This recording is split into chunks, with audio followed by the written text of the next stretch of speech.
Start करते हैं। अब ध्यान से पढ़ना।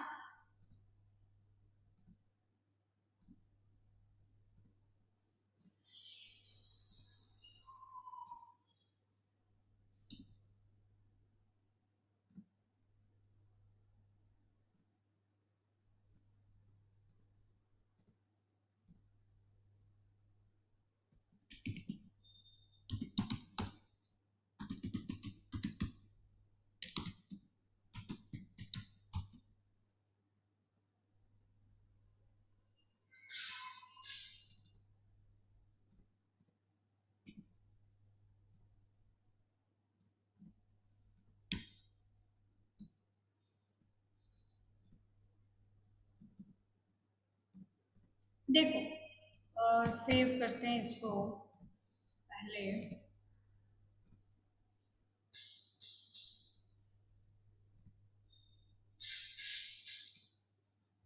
ओके, देखो है क्या। जब हम डेवलपमेंट की बात करेंगे, जब हम डेवलपमेंट की बात करेंगे तो डेटाबेस एक बहुत इम्पॉर्टेंट पार्ट की तरह आपके सामने आएगा। जैसा हमने आपको पहले भी बताया हुआ है कि हम लोग कई तरीके के एप्लीकेशंस, वेबसाइट्स और ये सारी चीज़ें बनाते हैं, ठीक है। चाहे आप किसी भी टाइप का डायनामिक एप्लीकेशन बनाओ, जैसा हम लोग जानते हैं ना कि दो तरीके की एप्लीकेशंस बटे हुए हैं। एक है स्टैटिक, आप लोग को पहले भी बताया हुआ है, और दूसरा है डायनामिक। जब आपको प्रोग्रामिंग वगैरह पढ़ाया होगा तब भी आपको बताया होगा कि एक स्टैटिक, एक डायनामिक, दो तरीके के एप्लीकेशंस बनाए जाते हैं। चाहे आप मोबाइल एप्लीकेशंस की बात करें, चाहे आप वेब एप्लीकेशंस की बात करें। अगर हम स्टैटिक की बात करें, अगर हम स्टैटिक की बात करें तो इसका मतलब होता है with no user interface, with no user interface, ठीक है। अगर हम स्टैटिक की बात करें तो इसका मतलब, आवाज नहीं आ रही है, आवाज नहीं आ रहा है, आवाज आ रही होगी, अदरवाइज सब बताते, आवाज आ रही होगी। मेनली कुछ प्रॉब्लम होगा तुम्हारे यहाँ, एक बार डिस्कनेक्ट होके कनेक्ट हो जाओ फिर से, ठीक है। तो देखो, अगर हम,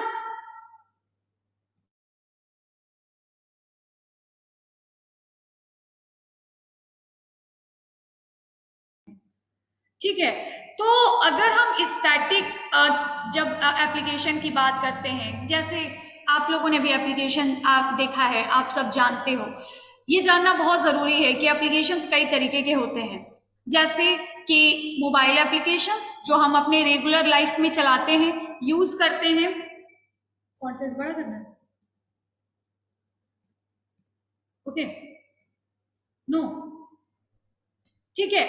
तो एक होता है स्टैटिक एप्लीकेशन, डायनामिक एप्लीकेशन। मैं बता रही थी कि एक कई तरीके के एप्लीकेशन हम अपनी डेली लाइफ में यूज करते हैं। आप सब लोग लैपटॉप, मोबाइल, ये सारी चीजें यूज करते हो।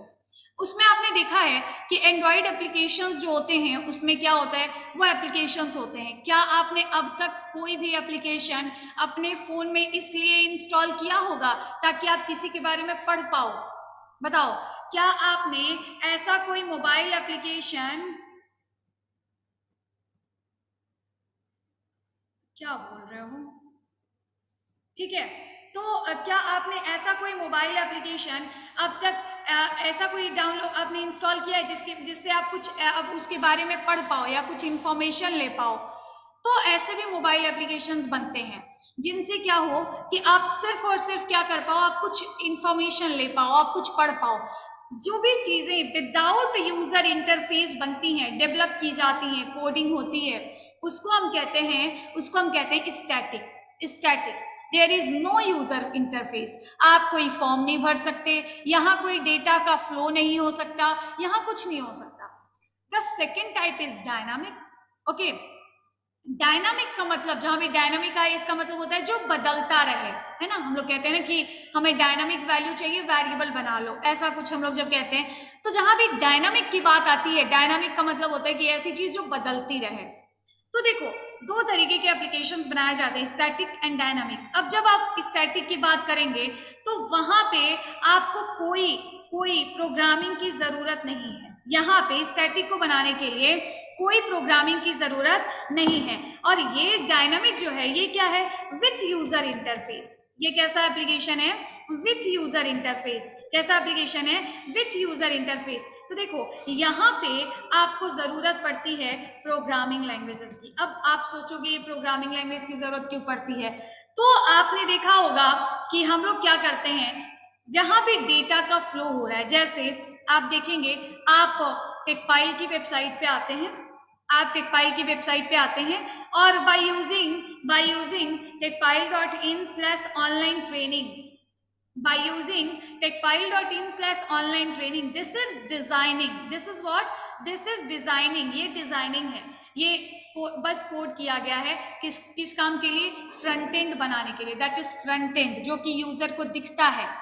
ठीक है, अब यहाँ पे क्या हुआ कि आपने अपना नाम इनपुट किया। अब आप, जरूरी नहीं है, अभी आपको कुछ नहीं आता, आपको कोई प्रोग्रामिंग नहीं आती, आपको कोई डेटाबेस का नॉलेज नहीं है, आपको कुछ नहीं पता कि कैसे ये चीजें बनाई जाती हैं, लेकिन फिर भी आपने यहाँ पे पढ़ा कि यहाँ हमें अपना नाम इनपुट करना है, यहाँ हमें मोबाइल नंबर इनपुट करना है, यहाँ ईमेल आईडी इनपुट करना है, and according to the hints, जो हिंट यहाँ पे हमने दिया है, आपने क्या किया, यहाँ पे क्लिक किया और आपका डेटा क्या हुआ, डेटाबेस में सेव हो गया। आपका डेटा क्या हुआ, डेटाबेस में सेव हो गया। अब देखो, एक बार आपने अगर यहाँ पे रिकॉर्ड अप्लाई कर दिया, फॉर्म भर दिया, तो आप बताओ क्या दोबारा हर बार आप अपना नाम, कॉलेज नेम, ये सब हमारे तक सबमिट करते हो? नहीं, एक बार आपने किया, हमने उसको क्या किया, रख लिया, अपने पास रख लिया, एंड अब हम उसको अलग अलग तरीके से प्रोसेस कर रहे हैं। जैसे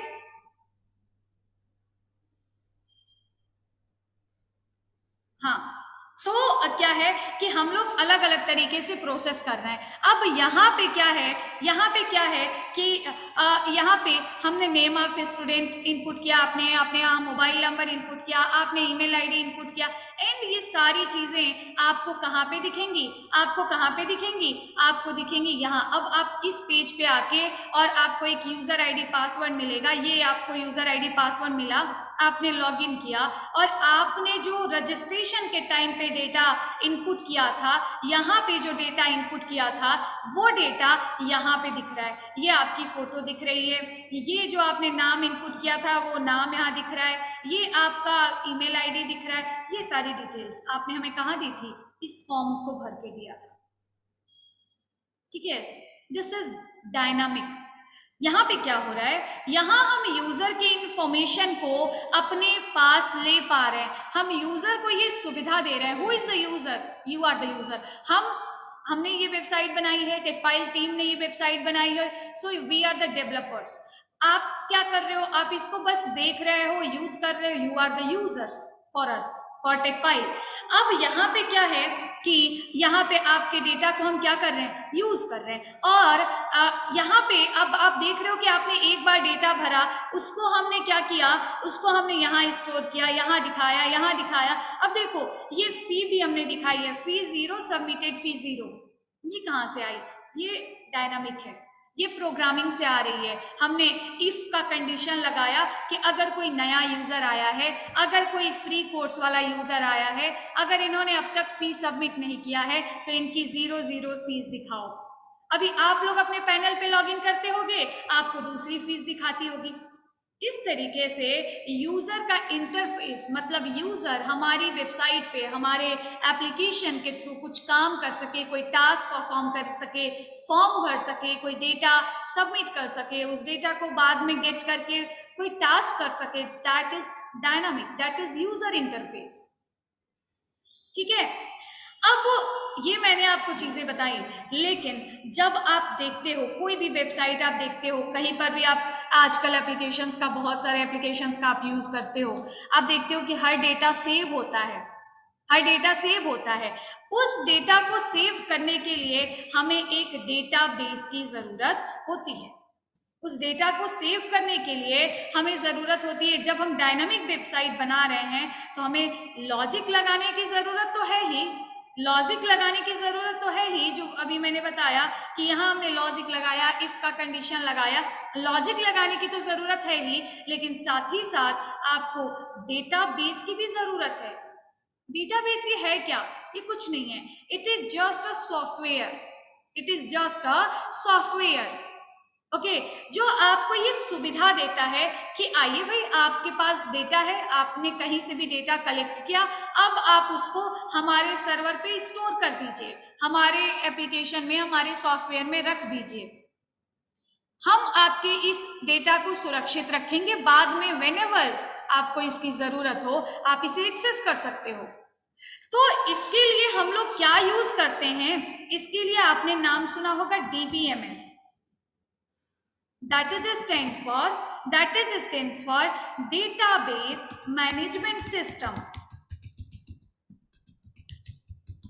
that is stands for database management system। यही हमें पढ़ना है। क्या पढ़ना है? ठीक है, यही हमें पढ़ना है। इसमें हमें क्या पढ़ना है? देखो, जैसे आपने डिजाइनिंग किया, जैसे आपने यहाँ डिजाइनिंग किया, अब डिजाइनिंग में आप कुछ भी लिख दोगे कि एक टेक्स्ट बॉक्स बना दो, तो टेक्स्ट बॉक्स नहीं बन जाएगा। उसको बनाने के लिए प्रॉपर सिंटैक्स, उसका जो फॉर्म है, वेल डिफाइंड फॉर्म है, सही तरीका जो है, उस तरीके से आपको कोड लिखना पड़ेगा। इसी तरीके से आपने प्रोग्रामिंग पढ़ा, जैसे आपने लॉजिक लगाना सीखा, तो हम इफ कैसे लगाते हैं, लूप कैसे चलाते हैं, हम स्ट्रक्चर का यूज कैसे करते हैं, हम जो है फंक्शन कैसे बनाते हैं, तो ये सब क्या है? ये सब प्रोग्रामिंग है, ये लॉजिक्स को अप्लाई करता है। वैसे ही डेटाबेस है जो कि क्या करता है? हमारे डेटा को सुरक्षित रखता है। लेकिन हमारे बताने का मतलब ये था कि हर जगह जो भी कोड आप लिखने जाओगे, चाहे आप डेटाबेस को यूज करने जाओगे, चाहे अपने प्रोजेक्ट में, अपने मोबाइल एप्लीकेशन में, अपने वेब एप्लीकेशन में, अपनी वेबसाइट में, जब भी कोई जो है कोई भी लॉजिक लगाने जाओगे या किसी डेटा को डेटाबेस में सुरक्षित करने जाओगे, स्टोर करने जाओगे, आपको जरूरत होगी सही तरीका जानने की कि किस तरीके से हम लोग कोड को लिखते हैं। That is known as syntax, है ना? जैसा आप लोग प्रोग्रामिंग में सिंटैक्स पढ़ते हो, ठीक है? तो सिंटैक्सेस क्या होते हैं? हमें एक तरीका बताते हैं कि कैसे वो डेटाबेस में सेव होगा। जैसे मैंने बोला कि जब आप ये फॉर्म भरोगे, जैसे मैंने यहाँ पे फॉर्म भरा, मैंने बोला कि मेरा नाम है दिव्या, ठीक है, मेरा नाम है दिव्या, मेरा कांटेक्ट नंबर है, ये मेरा कांटेक्ट नंबर है, ईमेल आईडी है मेरा, सपोज मैंने एक ईमेल आईडी यहाँ पे इनपुट किया, ठीक है, ये मैंने अप्लाई किया, ट्रेनिंग मोड मैंने ऑनलाइन इनपुट कर दिया, कॉलेज नेम मैंने यहाँ पे कोई कॉलेज नेम यहाँ इनपुट कर दिया, सेशन हमने ये इनपुट कर दिया, कोर्स हमने बीटेक सीएस इनपुट कर दिया, लास्ट ईयर इनपुट कर दिया, रजिस्टर नाउ पे क्लिक किया, ठीक है, हमने क्या किया? रजिस्टर नाउ पे क्लिक किया, ये मैसेज आ गया। अब मैं ये कह रही हूं कि भाई बस आपने इतना कर दिया, आपका डेटा हमारे डेटाबेस में सेव हो गया, स्टोर हो गया, लेकिन क्या अभी आपको ये पता है कि हमने ये डेटाबेस को डेटाबेस में सेव कराने के लिए, इस डेटा को डेटाबेस में सेव कराने के लिए हमने कौन सा कोड किया होगा? बताइए, क्या अभी आपको ये पता है कि हमने इस डेटा को, जो आपने यहाँ भरा था, हमने इस डेटा को डेटाबेस में सेव कराने के लिए कौन सा कोड किया होगा, हमने क्या लिखा होगा? हमें वही पढ़ना है, ठीक है, हमें वही पढ़ना है कि जब हमें डेटा को डेटाबेस में स्टोर कराना हो तो हम कैसे कोड लिखते हैं। ओके, हमने क्या किया? अब देखो, मेरे को एक यूजर आईडी पासवर्ड आया होगा, मुझे एक यूजर आईडी पासवर्ड आया होगा, जैसे मैं आपको दिखाती हूँ। फर्स्टली ना, we have to know about the concepts, पहले हम चीजों को पढ़ लें, ये बहुत काफी नहीं है, हमें पहले कॉन्सेप्ट जानना चाहिए। जैसे हमने क्या किया, अभी मैं आपको दिखाती हूँ।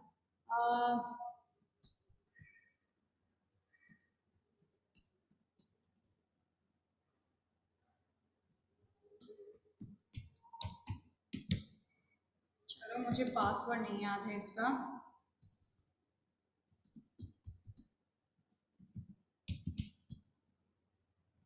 कोई नहीं, छोड़ देते हैं। अब जैसे मान लो कि इन्होंने रजिस्ट्रेशन किया, हमने क्या किया, इन्होंने रजिस्ट्रेशन के टाइम पे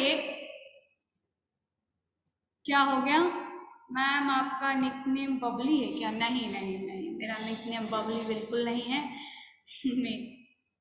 मेरी ईमेल आईडी नहीं है भाई। ये ऐसे ही डेमो है, ठीक है। तो देखो अभी क्या है कि यहाँ पे आपने एक साथ सारे डेटा को डेटाबेस में स्टोर करवाया, ठीक है। आपने सारे डेटा को डेटाबेस में स्टोर करवाया, जैसे आपने यहाँ पे एक साथ सारा फॉर्म भर दिया। अब हमने क्या किया है कि हम डेटाबेस से यहाँ पे बस दो चीजें दिखा रहे हैं, क्या? आपका नाम और आपकी ईमेल आईडी। क्या आपको ये पता है कि हम यहाँ पे नाम और ईमेल आईडी शो कराने के लिए, दिखाने के लिए हमने कौन सा कोड किया होगा? नहीं पता है।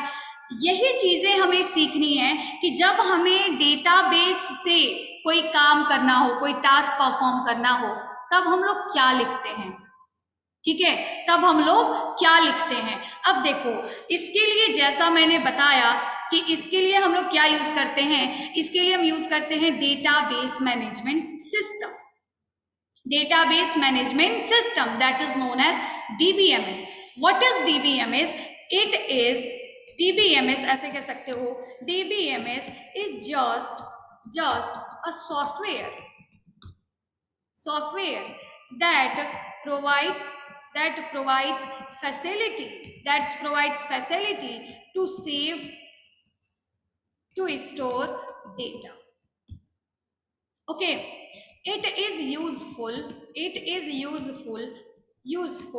to, देखो किस किस चीज में ये यूजफुल है। DBMS हमें क्या क्या सुविधाएं देता है, क्या क्या चीजें देता है।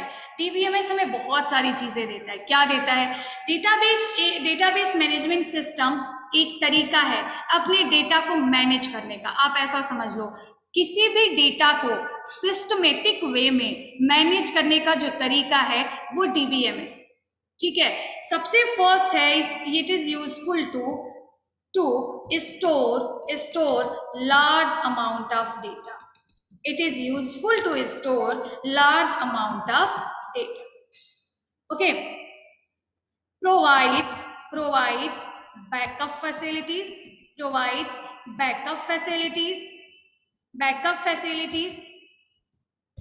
अभी मैं ये सारी चीजें आपको बताऊंगी।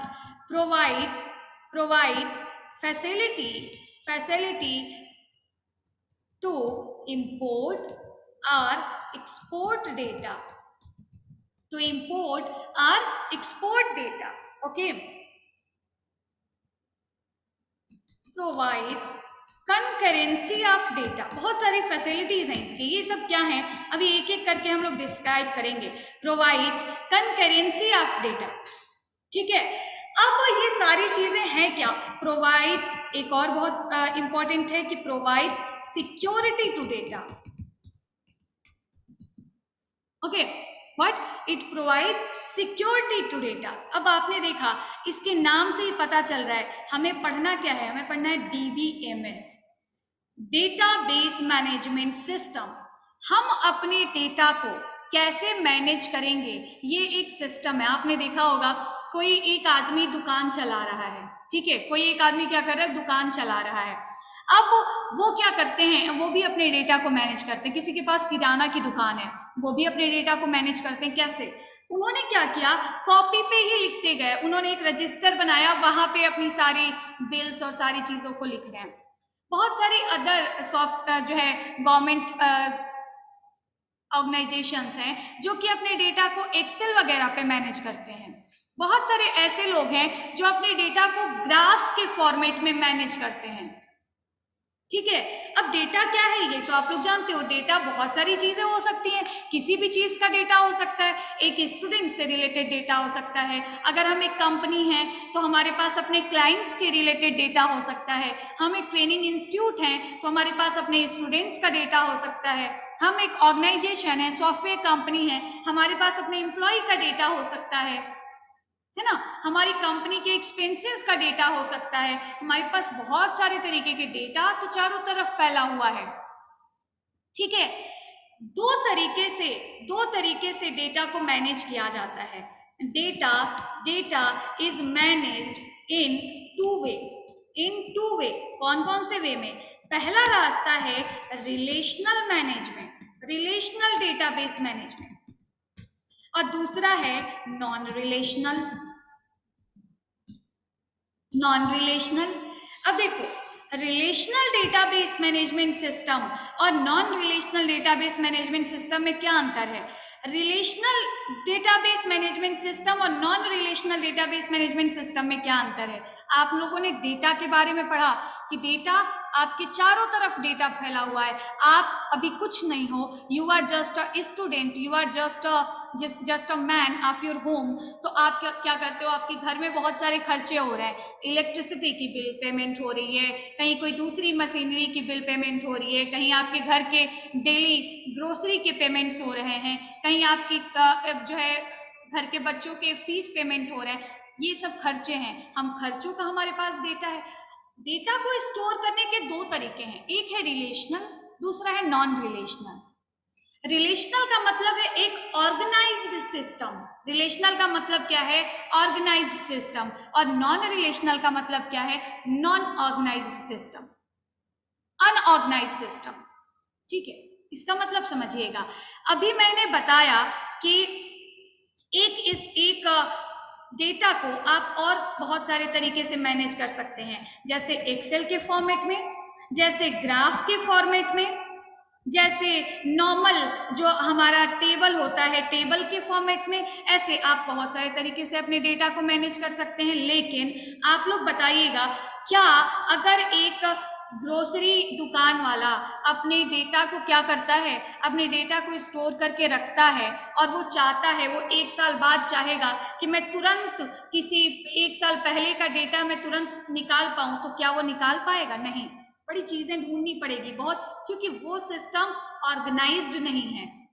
वो क्या है? वो ऑर्गेनाइज्ड नहीं है, वो सही तरीके से मैनेज्ड नहीं है, वो डेटा बस ऐसे ही रख दिया गया है। ठीक है, उसको ढूंढने का कोई सही तरीका नहीं है। ठीक, लेकिन रिलेशनल डेटाबेस मैनेजमेंट सिस्टम्स जो हैं, डेटाबेस मैनेजमेंट सिस्टम, देखो एक चीज समझिएगा, डेटाबेस मैनेजमेंट सिस्टम, डेटा को मैनेज करने के लिए जो सॉफ्टवेयर मिलता है वो हो गया। रिलेशनल डेटाबेस मैनेजमेंट सिस्टम क्या हुआ?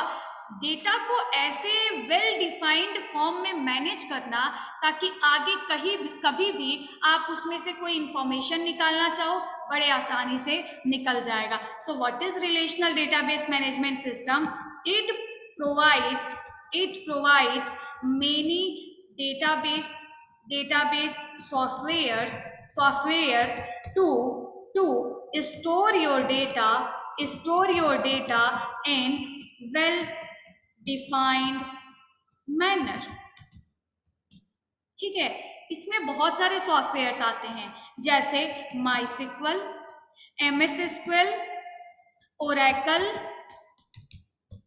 MongoDB, बहुत सारे तरीके के डेटाबेस हैं, जो कि पोस्टग्रिड, बहुत सारे ऐसे डेटाबेस मैनेजमेंट सिस्टम्स हैं जिनका यूज़ आप नॉर्मल तौर पे कर सकते हो। ये सारे जो सॉफ्टवेयर्स हैं, ये सारे जो सिस्टम्स हैं, MySQL, MS SQL, Oracle, MongoDB, ये सब क्या करते हैं? ये हमारे डेटा को ऑर्गेनाइज्ड वे में, रिलेशनल वे में रखते हैं। ठीक है, ताकि कभी भी आप उससे क्या कर सको, जब भी कभी आपको उसमें से कोई डेटा निकालना हो, आप आराम से निकाल सको। और उसी के लिए हमें क्या मिलती हैं? उसी के लिए हमें मिलती हैं क्वेरीज। उसके लिए हमें क्या मिलती हैं? क्वेरीज मिलती हैं। ठीक है, रिलेशनल डेटाबेस मैनेजमेंट सिस्टम, देखो आपको शायद मेरी कही हुई बात समझ आई हो। डेटाबेस मैनेजमेंट सिस्टम क्या है? डेटा को कैसे भी मैनेज करने का तरीका। It is DBMS, it is database management system. दो तरीके से आप कर सकते हो, एक रिलेशनल वे में, एक नॉन रिलेशनल। अभी आपको रिलेशनल का मतलब भी आगे समझ में आएगा जब हम आपको टेबल के फॉर्मेट में सारी चीजें बताएंगे तब। एक है रिलेशनल डेटाबेस मैनेजमेंट सिस्टम, जिसमें हमने बताया कि हर डेटा ऑर्गेनाइज्ड वे में रखा गया हो।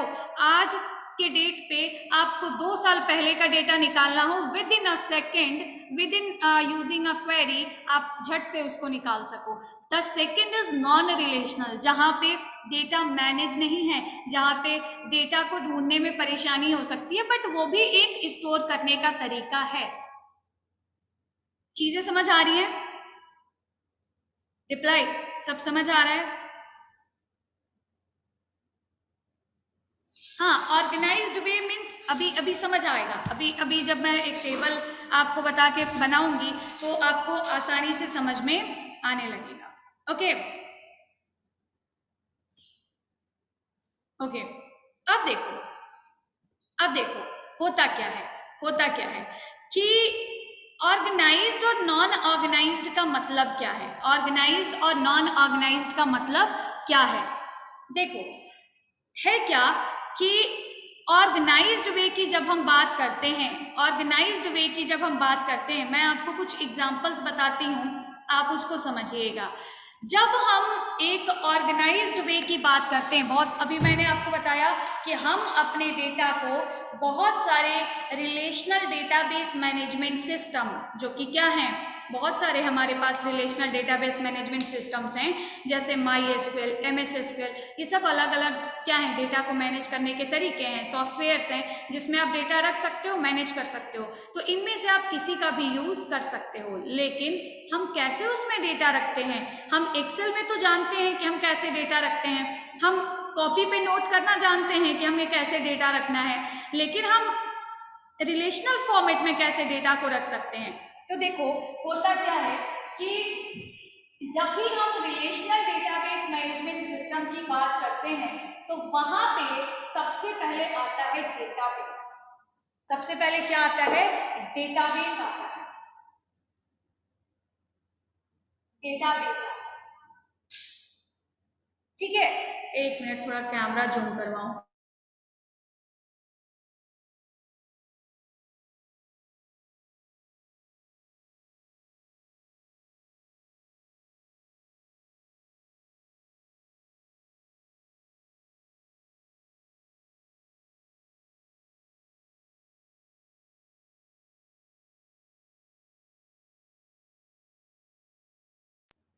ठीक है, तो अभी मैं इस पे बता देती हूँ, अभी कैमरा जूम हो जाएगा तो मैं इस पे आपको बता दूंगी बोर्ड पे। तो देखो हम बात करते हैं किसकी, हम बात करते हैं डेटाबेस की, हम बात करते हैं किसकी, हम बात करते हैं डेटाबेस की। डेटाबेस क्या होता है, हमने बोला कि भाई देखिए एक स्पेशल, थोड़ा जूम करना है, एक स्पेशल एंटिटी या कह सकते हो एक स्पेशल ग्रुप से रिलेटेड जितने भी डेटा होंगे, जैसे मैं एक कंपनी चलाती हूँ, सपोज करिए मैं एक कंपनी चलाती हूँ, अब मेरे पास मेरी कंपनी से रिलेटेड बहुत सारे डेटा होंगे। जैसे कौन कौन से डेटा होंगे, डेटा होंगे हमारे पास एम्प्लॉयज के डेटा अलग होंगे, हमारे पास हमारा एक ट्रेनिंग इंस्टीट्यूट है, टेकपाइल को समझिएगा, तो हमारे स्टूडेंट के डेटा अलग होंगे, हमारे एक्सपेंसेस आ रहे हैं उसके डेटा अलग होंगे, हम बहुत सारी ट्रेनिंग कराते हैं उसका डेटा अलग होगा, हमारा बहुत सारा फी स्ट्रक्चर है उसका डेटा अलग होगा। ठीक है, ये सारे क्या होंगे, ये सारे भले ही अलग अलग तरीके के डेटा हैं लेकिन इनका डेटाबेस तो एक है, ये एक जगह से रिलेटेड है, ये सब एक दूसरे से रिलेटेड हैं। इसका मतलब क्या है, ये सब क्या है, एक डेटाबेस से जुड़े हुए हैं। ठीक है, तो what is database, what is database, database, database is the collection of, आप जब रिलेशनल डेटाबेस मैनेजमेंट सिस्टम की बात करते हो तो what is database, database is the collection of multiple records, records, multiple records that is stored in form of table, in form of table। एक database में हम क्या करते हैं, हम क्या करते हैं, टेबल के फॉर्मेट में अपने डेटा को रखते हैं। अब हम इसको ऑर्गेनाइज्ड वे क्यों कह रहे हैं, मैंने बोला कि आपको टेकपाइल से रिलेटेड डेटा रखना है तो आप क्या करोगे, थोड़ी लाइट्स बंद हो जाती,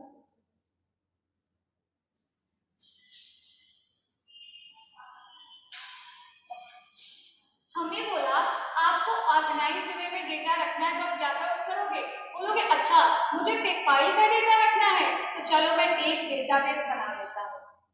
ठीक है, अब बताओ मुझे किसका डेटा रखना है, मैंने बोला देखो तुम्हें दो चीजों का डेटा रखना है, किसका, एक आपको रखना है स्टूडेंट्स का डेटा, ठीक है। और दूसरा आपको रखना है किसका डेटा, दूसरा आपको रखना है एम्प्लॉइज का डेटा, एम्प्लॉइज का डेटा। तो आप क्या करोगे, आप क्या करोगे, आप ये दिखाई दे रहा है ना, कोई दिक्कत तो नहीं है, दिखाई दे रहा है, कोई दिक्कत नहीं है।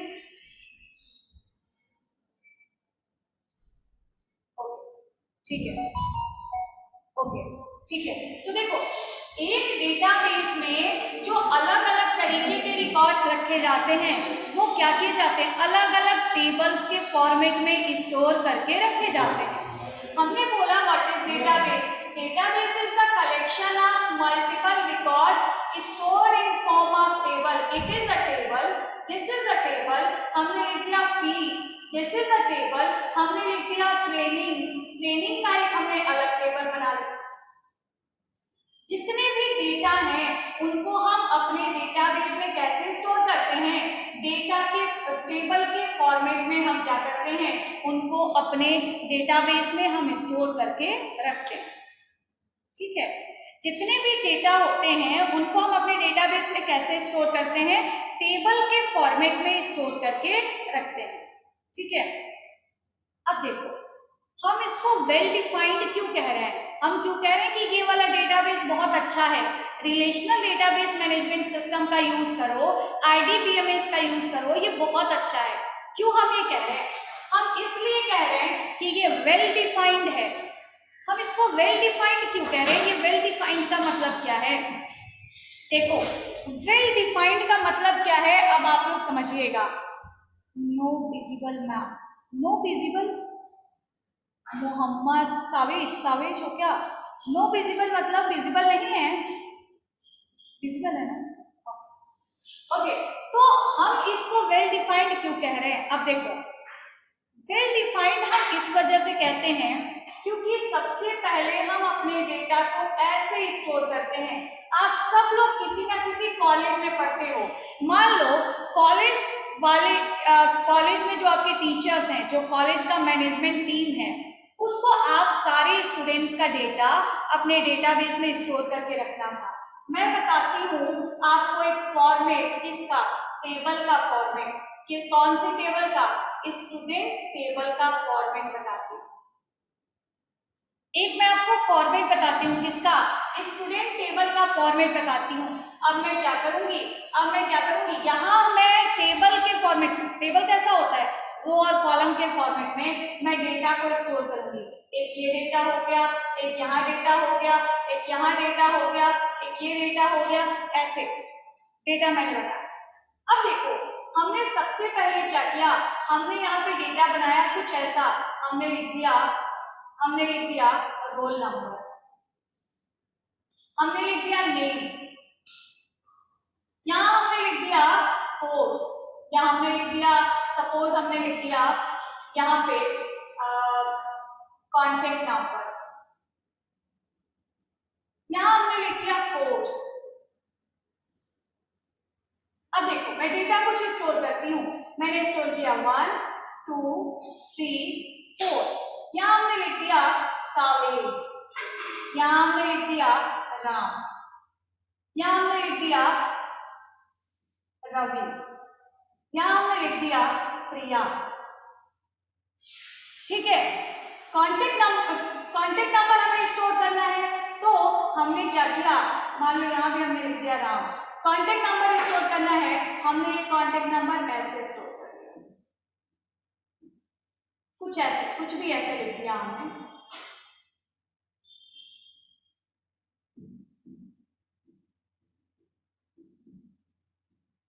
ऐसे कोर्स हमने लिख दिया डिप्लोमा, यहाँ हमने कोर्स लिख दिया बीटेक, यहाँ हमने कोर्स लिख दिया बीसीए, यहाँ भी हमने कोर्स लिख दिया बीटेक।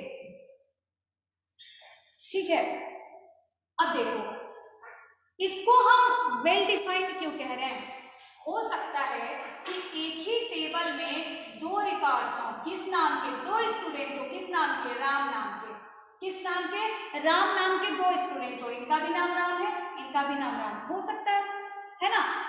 यहाँ पे ये दोनों लोग सेम कोर्स में भी पढ़ रहे हैं, ये भी बीटेक का स्टूडेंट है, ये भी बीटेक का स्टूडेंट है, लेकिन यहाँ पे ये पूरा एक टेबल है, इसको हम कहते हैं क्या, इसको हम कहते हैं कॉलम्स, इसको हम क्या कहते हैं, कॉलम। और इसको हम क्या कहते हैं, एक ये हो गया, एक ये हो गया, एक ये हो गया, एक ये हो गया, इसको हम क्या कहते हैं, रो। ये तो आप सब जानते हो।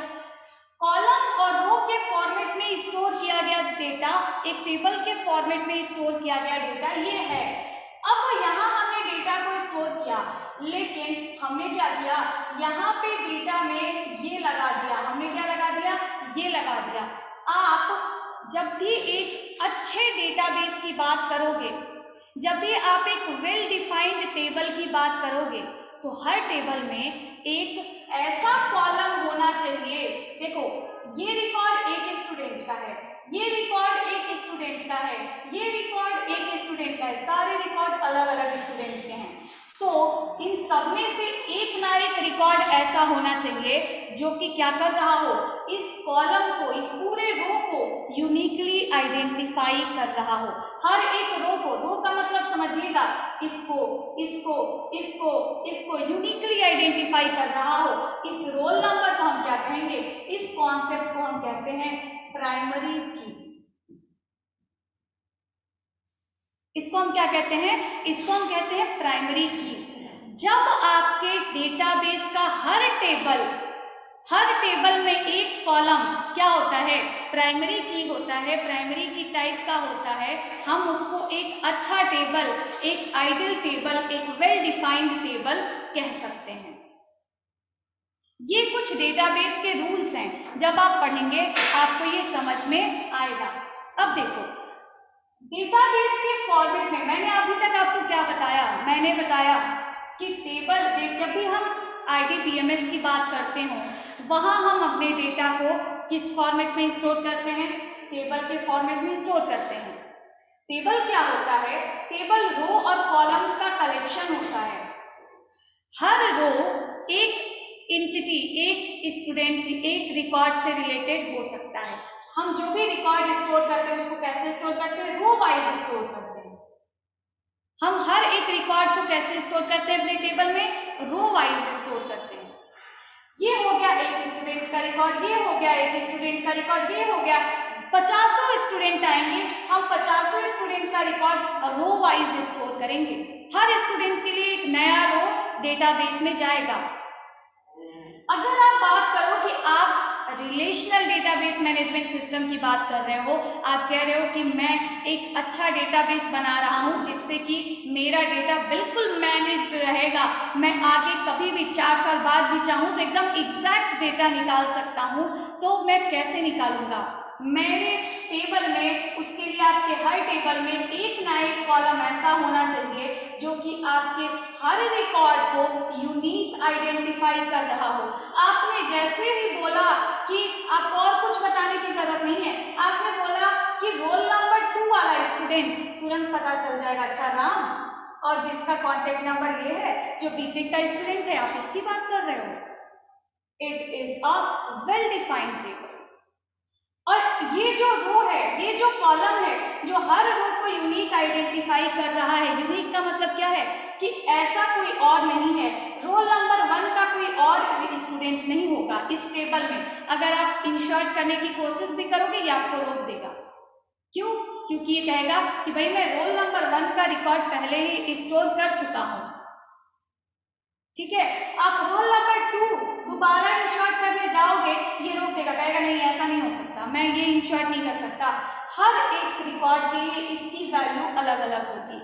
ये सेम हो सकता है कि सेम जो है एक सिबलिंग्स पढ़ने आ रहे हो, एक भाई बहन पढ़ने आ रहे हो, उनका कॉन्टेक्ट नंबर सेम हो सकता है, 2 स्टूडेंट का नेम सेम हो सकता है, 2 स्टूडेंट सेम कोर्स में पढ़ सकते हैं, है ना, एक डिप्लोमा में 50 स्टूडेंट पढ़ सकते हैं, एक डिप्लोमा में सेम नाम के 5 स्टूडेंट पढ़ सकते हैं। हो सकता है कि 2 स्टूडेंट का मोबाइल नंबर सेम हो, लेकिन ये नहीं हो सकता कि 2 स्टूडेंट का रोल नंबर सेम हो।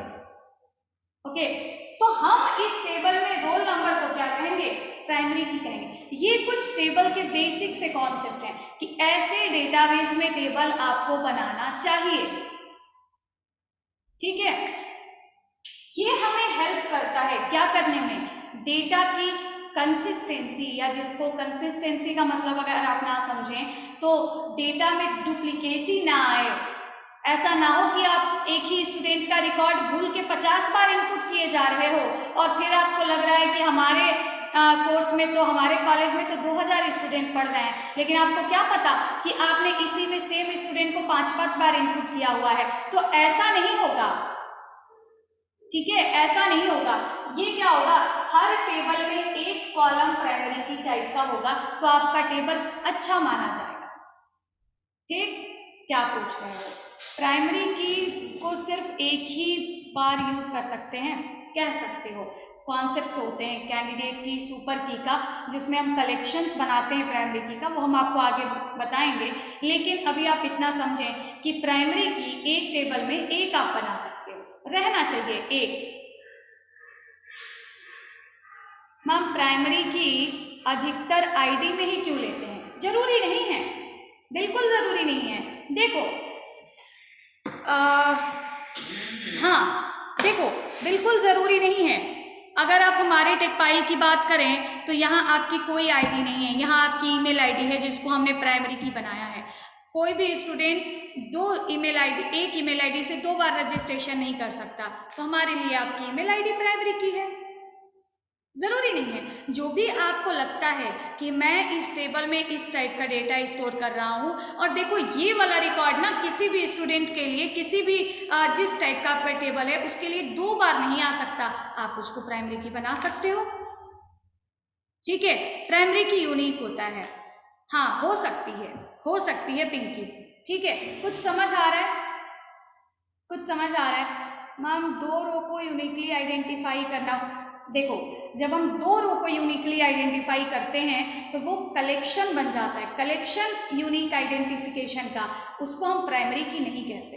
हाँ प्राइमरी की कॉन्टेक्ट नंबर भी हो सकता है, लेकिन अगर सेम कॉन्टेक्ट नंबर के, ऐसे अभी मैंने बताया ना कि अगर ऐसा हो गया कि 2 भाई बहन पढ़ने आ गए या 2 भाई पढ़ने आ गए, दोनों का कॉन्टेक्ट नंबर सेम है, तो आपका डेटाबेस, आपका टेबल दोनों के रिकॉर्ड को सेम मोबाइल नंबर के साथ स्टोर ही नहीं करेगा। हो गया ना गलत, कुछ समझ आ रहा है।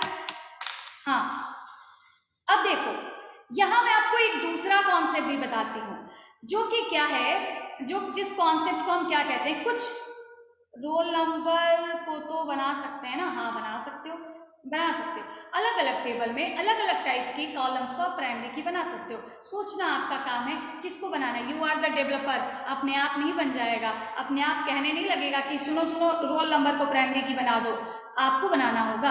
आपके दिमाग से जो लगता है कि ये यूनिक हो सकता है आप उसको बना सकते हो। हाँ संध्या, रोल नंबर बना सकते हो। अब देखो, अब मैंने क्या किया, एक और आपको छोटा सा कॉन्सेप्ट बताते हैं। हम इसको रिलेशनल क्यों कहते हैं मैम, कोविन रजिस्ट्रेशन में कॉन्टेक्ट नंबर प्राइमरी की है, एक नंबर से 2 पीपल रजिस्टर नहीं कर सकते। हाँ समझ रहे हो, एरर आती है और उसी को हम लोग मैनेज, और वही जब एक्सेल से मैनेज किया जा रहा हो, वही जब नॉर्मल कॉपी पे मैनेज किया जा रहा हो, तो क्या ये पता चलेगा, क्या ये पता चलेगा कि ये रिकॉर्ड आप पहले कर चुके हैं, इसको मत करिए, ये रिकॉर्ड पता चलेगा? नहीं पता चलेगा। तो हम उसको वेल डिफाइंड नहीं कर सकते, हम इसको वेल डिफाइंड कह सकते हैं। ठीक है, एक और कॉन्सेप्ट बताते हैं आपको, इसको हम रिलेशनल क्यों कहते हैं, इसको हम रिलेशनल क्यों कहते हैं, इस कॉन्सेप्ट को बताते हैं। देखिए अब मैंने बोला कि भाई साहब देखिए आपने क्या किया है, आपने क्या किया है कि ये हमारा एक टेबल है। हाँ अब सुन लो, आपने बोला कि हमारा ये एक टेबल है, ठीक है, रिलेशनल का मतलब क्या है वो मैं आपको बताने जा रहा हूँ। तो अब इसमें हम देख रहे हैं कि क्या है कि ये हो गया डिप्लोमा, यहाँ पे एक बार डिप्लोमा यूज हुआ, 2 बार बीटेक यूज हुआ, और अभी तो हमने बहुत छोटा डेटा टेबल बनाया है, ये नहीं, मोर देन 1 रिकॉर्ड कनेक्टेड नहीं है। पिंकी बात सुन लो और थोड़ा मैसेजेस मत करो, अभी बता रहे हैं तब करना। हाँ देखो अब है क्या है क्या कि अभी तो मैंने बहुत छोटा टेबल बनाया तो इसमें बीटेक 2 बार आया। हो सकता था कि मैं अगर बहुत बड़ा टेबल बनाऊं, मैं पूरे कॉलेज के स्टूडेंट का रिकॉर्ड स्टोर करूं, तो बीटेक में पढ़ने वाले कम से कम 500 स्टूडेंट्स होंगे, डिप्लोमा में पढ़ने वाले कम से कम 500 स्टूडेंट्स होंगे। तब तो भाई बड़ा जो होगा क्या हो जाएगा, घिचपिच हो जाएगा ना। कभी समझ लो, अच्छा ठीक है, कभी मान जाओ कि हमने क्या किया कि देखो, अब मैं आपको कुछ एग्जांपल्स बताता हूँ। अब क्या हुआ कि ये मैं हटा देती हूँ। यहाँ पे हमने क्या किया कि कुछ टीचर्स के रिकॉर्ड भी हमने स्टोर किए। एक और टेबल हमने बनाया, टीचर्स के रिकॉर्ड हमने स्टोर किए। हमने लिखा टीचर का आईडी, या हमने लिख दिया एम्प्लॉय आईडी, ठीक है, आई होप आप लोगों को दिख रहा हो। हमने लिख दिया नेम, हमने लिख दिया डेजिग्नेशन, मतलब वो किस पोस्ट पे है, या डेजिग्नेशन ना समझ आए तो लिख सकते हैं पोस्ट, और फिर हमने लिख दिया कोर्स। भाई हर एक टीचर भी तो कोर्स से रिलेटेड होता है, बस मैं आपको ऐसे बता रही हूँ, ऐसे for the example. Employ ID मैंने लिख दिया 1, यहाँ लिख दिया 2, नेम में हमने लिख दिया मिस्टर सिंह, यहाँ हमने लिख दिया मिस्टर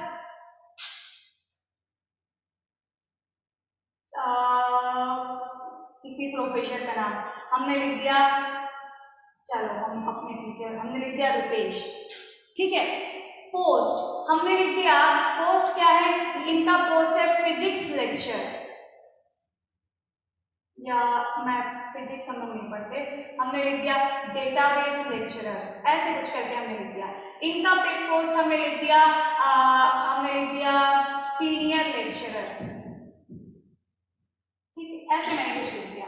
अब देखो, कोर्स में हमने डाल दिया डिप्लोमा, इनके कोर्स में हमने डाल दिया बीटेक। अभी आपका ये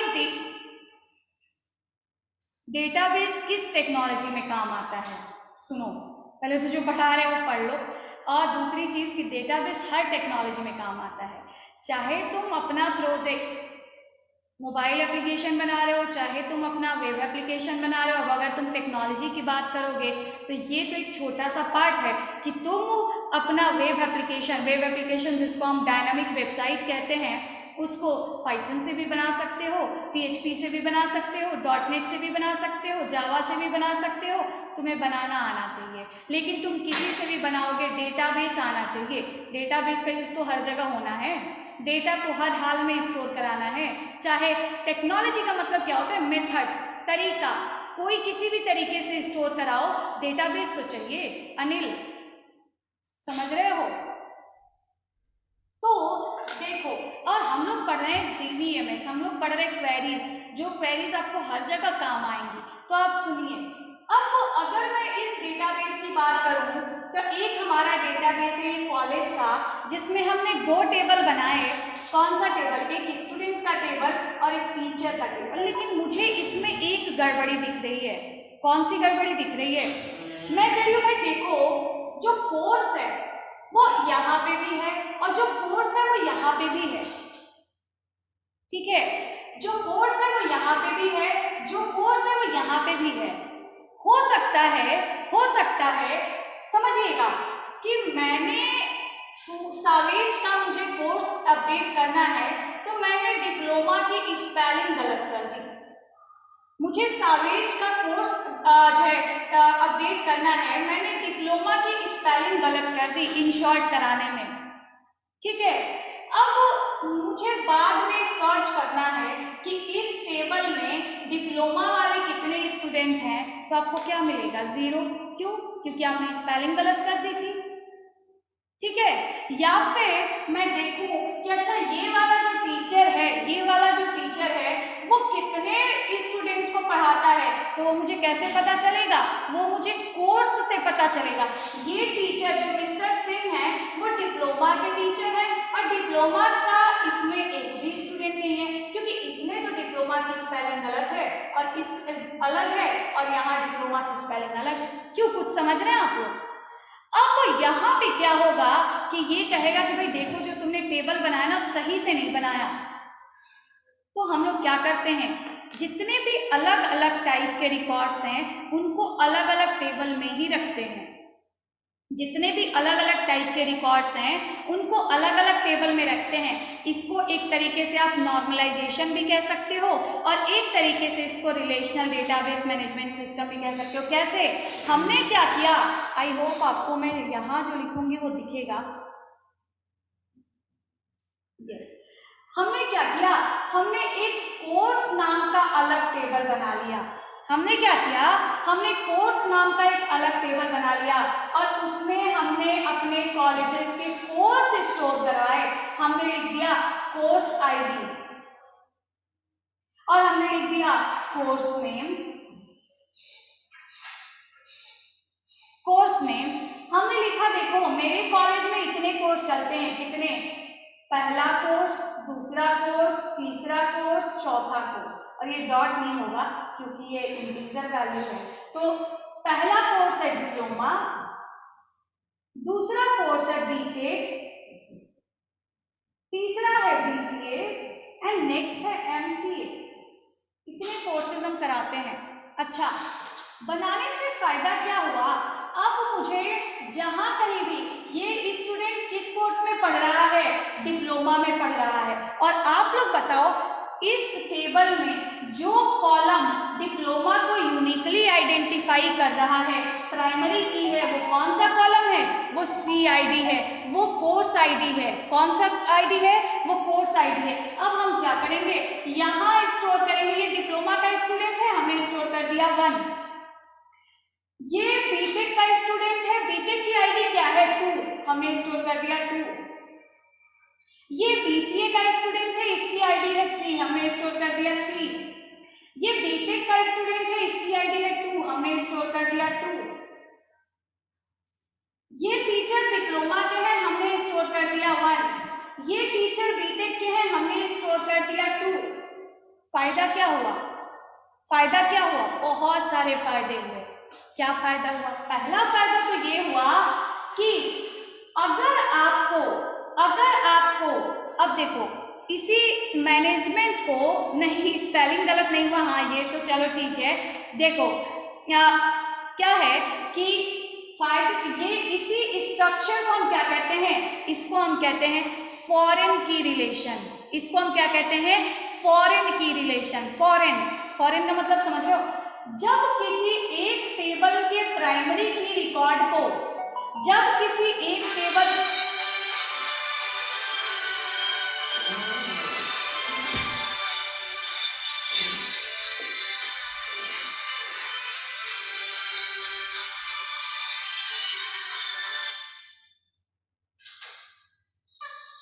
क्लास ले, तो जब हम किसी एक टेबल के प्राइमरी के रिकॉर्ड को किसी दूसरे टेबल में स्टोर कराते हैं, हम इसी को क्या कहते हैं, इसी को हम क्या कहते हैं, इसी को फॉरेन की रिलेशन कहते हैं। ये जो वैल्यू आई है वो कहाँ से आई है, किसी दूसरे टेबल से आई है, और ये उस दूसरे टेबल में क्या है, प्राइमरी की है। ये देखो ये प्राइमरी की है। जब हम किसी एक टेबल के प्राइमरी की वाले रिकॉर्ड को दूसरे टेबल में कहीं स्टोर कराते हैं, तो यहाँ पे जो ये सी आई डी है ये किस नाम से जानी जाएगी, प्राइमरी की, पीके नाम से जानी जाएगी। किस नाम से जानी जाएगी, पीके, प्राइमरी की नाम से जानी जाएगी। और यहाँ किस नाम से जानी जाएगी, यहाँ ये फॉरेन की नाम से जानी जाएगी। किस नाम से जानी जाएगी, फॉरेन की नाम से जानी जाएगी। ये क्या हुआ, हमने रिलेशन बनाया with in multiple tables. With in multiple tables हमने क्या किया, रिलेशन बनाया, और इससे हमारा डेटा अच्छे फॉर्म में स्टोर हुआ। कैसे, कई फायदे हुए इसके। कौन कौन सा, पहला, अगर डिप्लोमा की स्पेलिंग गलत हो गई तो आपको हर जगह चेंज करने की जरूरत नहीं है, बस आप एक जगह यहाँ पे चेंज करो, बाकी सब जगह आपको सही वैल्यू मिलने लगेगी। ठीक है। दूसरा, दूसरा, अगर कभी ये बहुत सारे इसके, अगर कभी आपको कोई सर्चिंग करनी है, कोई तरीका, इससे क्या हुआ, एक ये टेबल भी इससे जुड़ गया, ये कोर्स 1 है, इसमें भी कोर्स 1 है, मतलब कि ये इसमें कोर्स 2 है, इसमें 2, मतलब ये दोनों रिकॉर्ड इस टेबल के इससे जुड़े हुए हैं, ये इस टेबल के इससे जुड़ा हुआ है, सारे टेबल्स क्या हुए, एक दूसरे से जुड़े हुए हैं। That is known as relational database management system. समझ आ रहा है?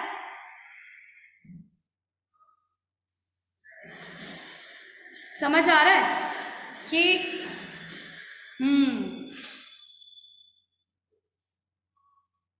ठीक है, तो ये अभी आप लोगों को सब पढ़ाया जाएगा। दैट इज ओनली मैंने एक टेबल बनाया, आप लोग भी बनाइएगा सेम ऐसा टेबल, और इस टेबल को जब भी आप देखेंगे आपको प्राइमरी की, फॉरेन की, ये देखते ही पता चल जाएगा कि अच्छा इस टेबल में ये यूनिक रिकॉर्ड था, इसको हमने दूसरे टेबल में यूज़ किया, मतलब फॉरेन की बन गया।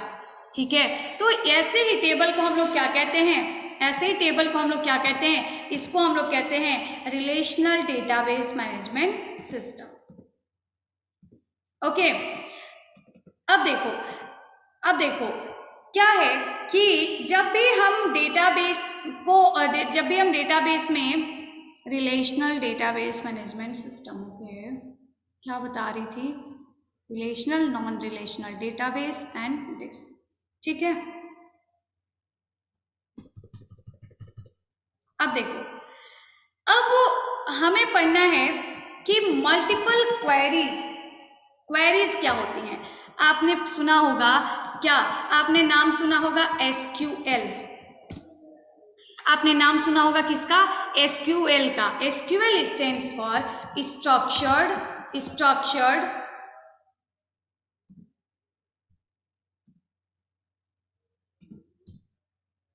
Okay, structured query language। SQL stands for structured query language।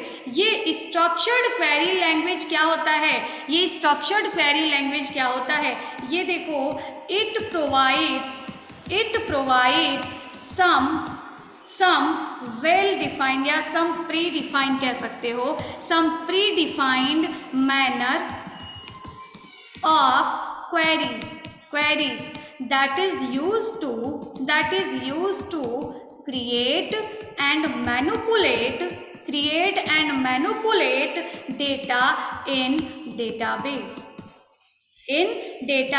ये क्या करता है, इसके नाम से पता चल रहा होगा, क्या कह रहा है, स्ट्रक्चर्ड क्वेरी मतलब ये आपको एक क्वेरी देगा, कहेगा कि सुनो आपको डेटाबेस में वैल्यू स्टोर करानी है ना, आप ऐसे लिखना, आपको डेटाबेस से वैल्यू फेच करनी है ना, मतलब वैल्यू निकालना है, जैसा अभी मैंने आप लोग को दिखाया।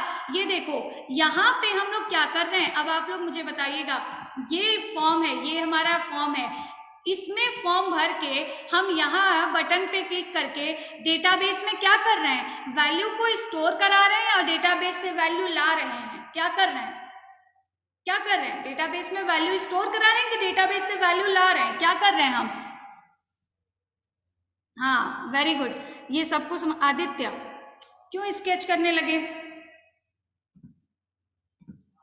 हाँ, वेरी गुड, हम यहाँ पे डेटा को क्या कर रहे हैं, स्टोर करा रहे हैं। अगर मैं यहाँ की बात करूँ, यहाँ मैंने बोला ये हमने 2 वैल्यू डेटाबेस से दिखाई है,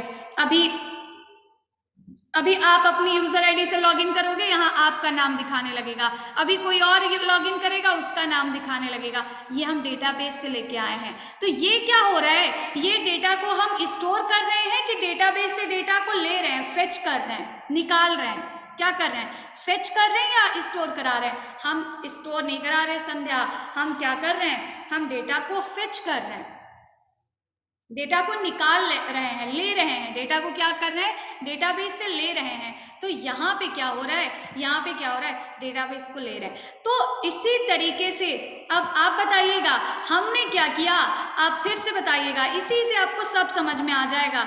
हमने क्या किया, एक हमने ये काम किया, देखो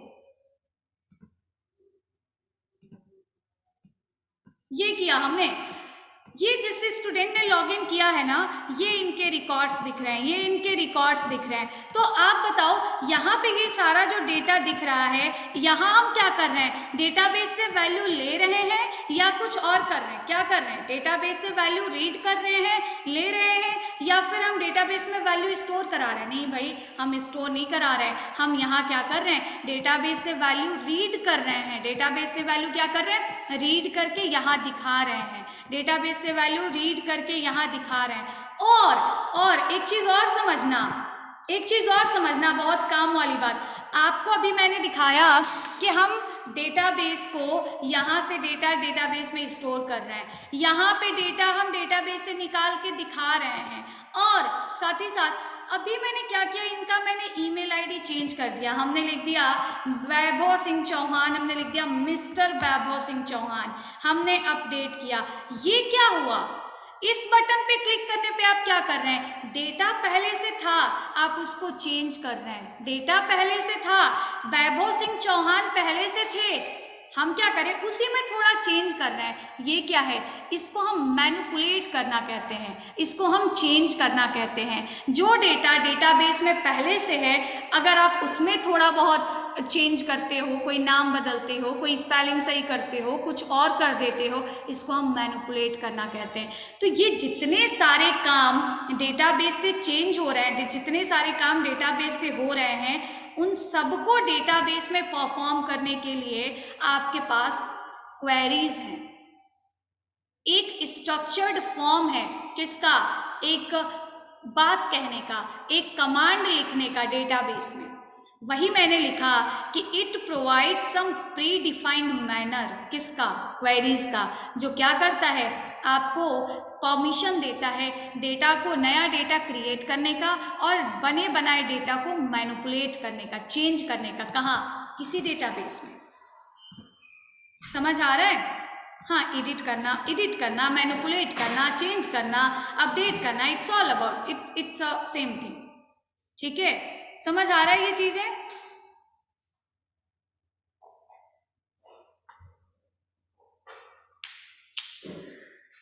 ठीक है, यस।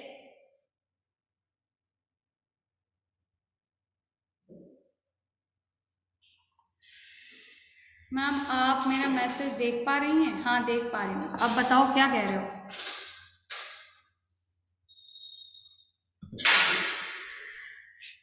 देखो तो अच्छा, कुछ कह नहीं रहे हो? ठीक है मैम, एसक्यूएल लैंग्वेज होता है। सॉरी मैम, कॉलेज की कॉलेज प्रेजेंट लगा दीजिएगा, कॉलेज है क्लास की। ठीक है, ठीक है। तो देखो क्या है कि यहाँ पे क्या है कि स्ट्रक्चर्ड क्वेरी लैंग्वेज, हम इसी को कहते हैं। क्या बोल रहे हो मैम? स्केच रिमूव कर दीजिए। ये स्केच ना, एक लड़का है,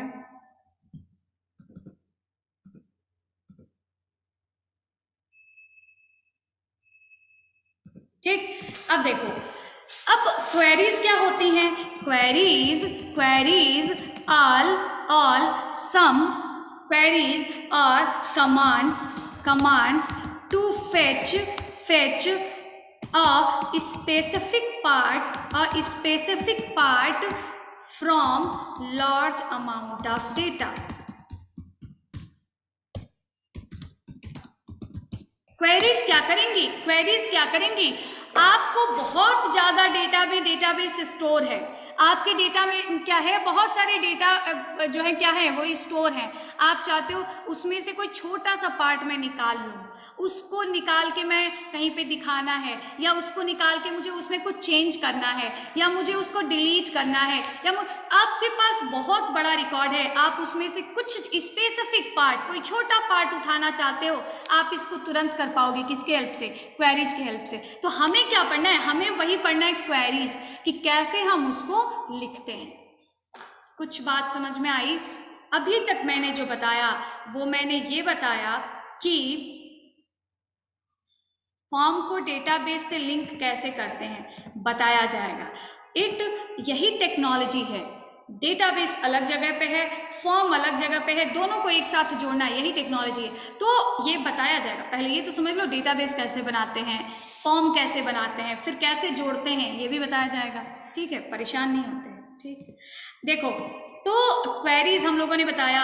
अभी तक हमने क्या बताया, हमने बताया कि जब भी आपको सबसे सही तरीके से डेटा मैनेज करने का तरीका है, सबसे सही तरीके से डेटा मैनेज करने का तरीका क्या है, RDBMS है, रिलेशनल डेटाबेस मैनेजमेंट सिस्टम बनाना। RDBMS में ध्यान से सुनना जो मैं बात बोल रही हूँ, RDBMS में बहुत सारी चीज़ें हो सकती हैं, बहुत सारे तरीके के सॉफ्टवेयर्स में आप डेटा को स्टोर करा सकते हो, जैसे MySQL, MS SQL, Oracle, MongoDB, पोस्टग्रेट, बहुत सारे ऐसे हैं जिसमें आप डेटा को स्टोर करा सकते हो। लेकिन ठीक है, लेकिन उसमें सारी डेटाबेसेस में चाहे जिसका भी यूज़ कर रहे हो, किसका यूज़ किया जाता है, SQL का यूज़ किया जाता है। SQL क्या है, वो हमें क्वेरीज देता है, प्री डिफाइंड स्ट्रक्चर है क्वेरीज के, जिसका यूज़ करके डेटाबेस में डेटा को क्रिएट कर सकते हो और उसमें कोई चेंज भी कर सकते हो, मैनिपुलेट भी कर सकते हो, उसको निकाल के रीड भी कर सकते हो। This is all about database, कैसे हम डेटा को अपने RDBMS में, रिलेशनल डेटाबेस मैनेजमेंट सिस्टम में स्टोर करते हैं। समझ आया? SQL एंड MySQL में क्या डिफरेंस है, तो SQL आपको क्वेरी देता है जिसको MySQL यूज करेगा, SQL क्वेरी देगा जिसको हम MySQL में भी यूज करेंगे। समझ आया? सब ठीक चल रहा है? हाँ ठीक है, तो कॉर्ड्स के रूल्स, हाँ कॉर्ड्स के बहुत सारे रूल्स हैं, लेकिन कॉर्ड्स के रूल्स, हाँ हाँ विपिन, RDBMS में डेटा एक दूसरे से कनेक्टेड होते हैं, SQL का वर्क क्वेरी देना है बस। यस, MongoDB और SQL में क्या फ़र्क है, बहुत सारा फ़र्क है, आपको बाद में पता चलेगा। क्या इतना ज़्यादा साउंड क्या आ रहा है? ठीक है, तो हाँ SQL क्वेरीज देगा जिसको हम अलग अलग जगहों पे क्या करेंगे, यूज करेंगे। हमें पढ़ना क्या है, SQL पढ़ना है। अब देखो यहाँ पे लैंग्वेजेस होती हैं, जैसे आपकी लैंग्वेज हिंदी है, हमारी लैंग्वेज हिंदी है, हम कुछ बोल पाते हैं, हम अपनी बात समझा पाते हैं। मैम स्टोर करने के लिए क्वेरीज नहीं देगा? क्यों नहीं देगा? सारे जितनी पॉसिबल चीजें डेटाबेस के साथ आप कर सकते हो, सारी चीजों के लिए क्वेरीज हैं। ठीक है, वही क्वेरीज क्या है, टाइप्स ऑफ लैंग्वेजेस, कितनी languages, types of languages of SQL, कितने टाइप्स के लैंग्वेजेस आप स्टोर कर सकते हो, आप जो है SQL में लिख सकते हो। तो वो कितने टाइप की लैंग्वेजेस क्या है, लैंग्वेजेस से कोई बात कहना, मतलब कि क्या हम SQL में कोई बात कहनी हो, SQL में कोई MySQL में किसी भी दूसरे रिलेशनल डेटाबेस मैनेजमेंट में हमें कोई बात कहनी हो कि भाई आप मेरे इस डेटा को स्टोर कर लो, आप मुझे ये डेटा निकाल के दे दो, आप मुझे उस स्टूडेंट का रिकॉर्ड निकाल के दे दो जिसका रोल नंबर 1 है, आप मुझे उस स्टूडेंट की ईमेल आईडी निकाल के दे दो जिसका रोल नंबर 3 है, आप मुझे सारे डिप्लोमा के स्टूडेंट निकाल के दे दो। ये सारी चीजें, ये जो बात कहने का तरीका है, this is type of languages. 4 तरीके की अलग अलग लैंग्वेजेस होती हैं। मैम SQL और SQLite में क्या डिफरेंस है? SQL जैसा मैंने बताया क्वेरीज देगा, SQLite भी डेटा को मैनेज करने का, स्टोर करने का एक सॉफ्टवेयर है, एक तरीका है। जैसे MySQL है वैसे SQLite है, लेकिन वो क्लाइंट साइड स्टोर करता है। ठीक है विवेक? तो टाइप्स ऑफ SQL क्या है? 4 अलग अलग तरीके की SQLs होते हैं। मैम क्वेरीज क्या होता है? क्वेरीज एक तरीका है। मैं पूछती हूँ इफ क्या होता है, बताओगी? ये तो पढ़ी हो ना, इफ क्या होता है? मैंने लिखा printf ओके, ये क्या होता है? ये क्या होता है? ये क्या होता है? ये स्टेटमेंट्स है ना, हम प्रोग्रामिंग में अपने बात को कैसे कहते हैं, ये स्टेटमेंट है, वैसे ही स्टेटमेंट है, वैसे ही SQL में किसी चीज को कहने का, कुछ लिखने का, कोई टास्क परफॉर्म करने का जो तरीका है उसको हम क्वेरीज कहते हैं।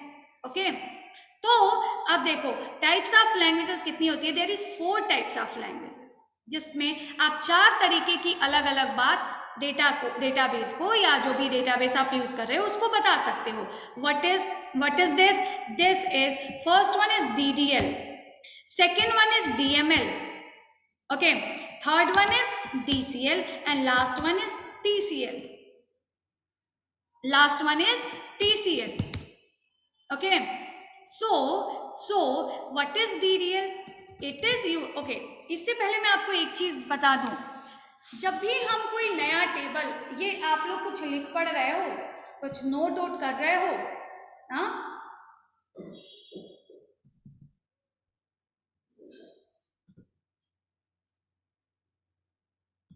कुछ लिख रहे हो भाई?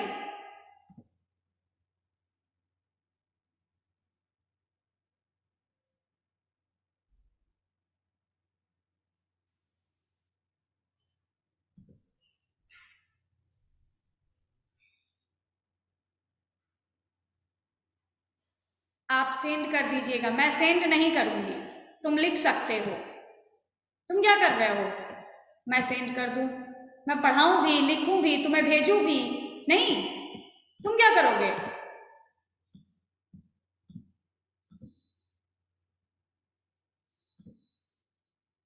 हाँ ठीक है, सब लोग लिखो अपना अपना, किसी को भेजेंगे नहीं हम। वेरी गुड, विपिन, पिंकी, विवेक, हाँ ठीक है ठीक है ठीक है ठीक है, वेरी नाइस, ओके, चलो पढ़ो। अब देखो, अब देखो, जब भी हम डेटाबेस में कोई टेबल बनाते हैं ना, जब भी हम कोई डेटाबेस में टेबल बनाते हैं ना, हमें क्या होता है, देखो, छवि, संध्या, चलो, मनीषा, ओके। देखो ये आपने समझ लिया कि क्यों हमें फॉरेन की बनाना क्यों जरूरी है, क्या क्या इसका यूज है। इसका यूज है कि आप जो है आपका डेटा क्या रहेगा, मैनेज रहेगा, कभी भी आपके डेटा में डुप्लीकेशन नहीं आएगी, एरर नहीं आएगा, सही तरीके से डेटा स्टोर हो पाएगा, कभी कोई चेंजेस करना हो एक जगह चेंज करना पड़ेगा, हर जगह अप्लाई हो जाएगा, ठीक है।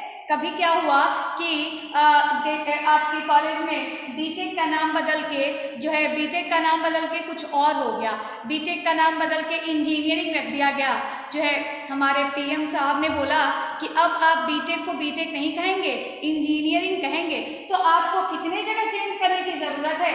बस एक जगह चेंज करने की ज़रूरत है, बाकी हर जगह अपने आप अप्लाई हो जाएगा। This is relation. और ये जो डेटा में डुप्लीकेशन ना आए, एक सेम डेटा कई बार स्टोर ना हो जाए, इसके लिए जो वैलिडेशन लगाते हैं उसको हम क्या कहते हैं, प्राइमरी की। प्राइमरी की के साथ डेटा, प्राइमरी की के साथ टेबल बनाओगे तो डेटा में डुप्लीकेसी नहीं आएगी। दो चीजों को बहुत ध्यान देने की जरूरत है आपको। अब देखिए हमें क्या करना है, जूम ऐप में स्क्रीनशॉट तो हो पाता है ना? क्यों?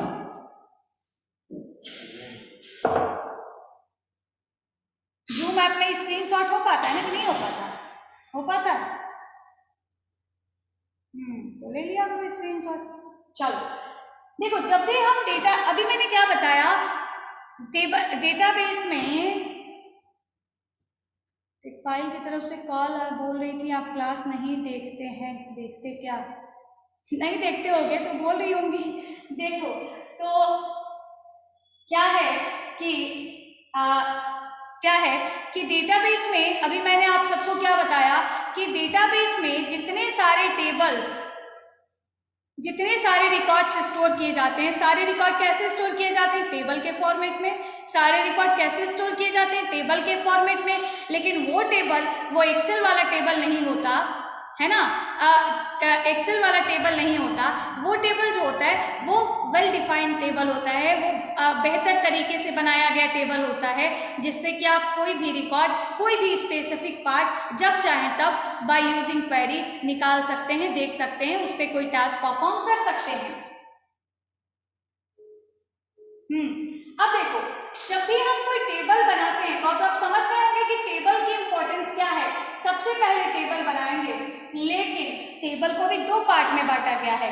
एक टेबल का ये पार्ट जिसको आप HTML में हेडर कहते हो ना, जिसको आप HTML में टेबल हेडर कहते हो, ये हेडर बनाना बहुत जरूरी है, जो बताएगा कि कौन सा रिकॉर्ड आप स्टोर कर रहे हो।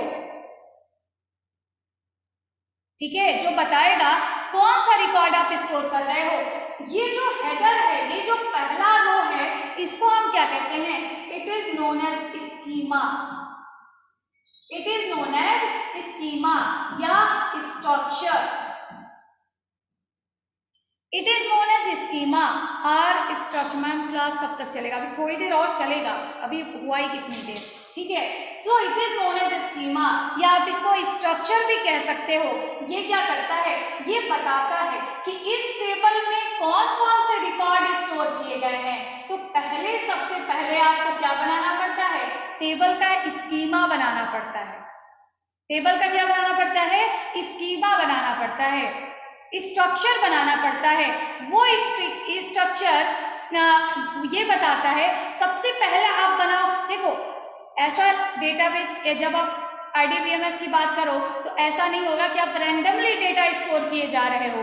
आप कभी जो है स्टोर कर रहे हो, क्या आप कभी स्टोर कर रहे हो किसी का रोल नंबर 1 यहाँ स्टोर कर रहे हो, किसी का रोल नंबर 1 यहाँ स्टोर कर रहे हो, किसी का नेम यहाँ स्टोर कर रहे हो, किसी का रोल नंबर 1 रोल नेम यहाँ स्टोर कर रहे हो। तो ये सब क्या हुआ? ये सही डेटा में, ये सही टेबल नहीं है।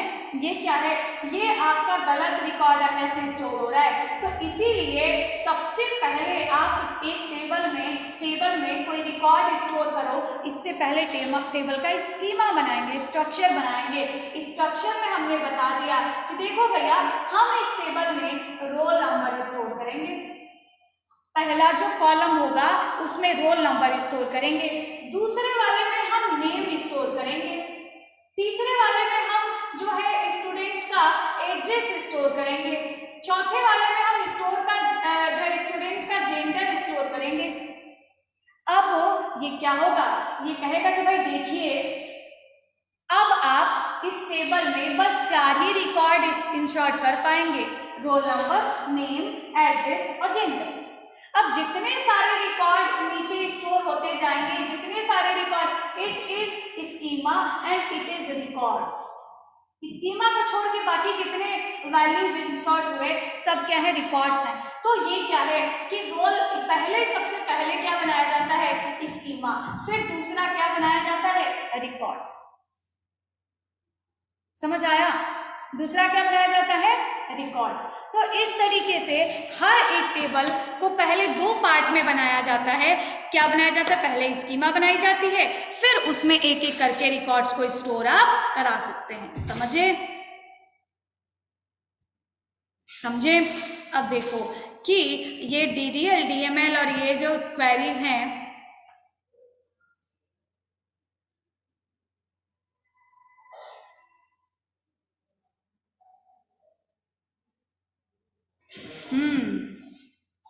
देखो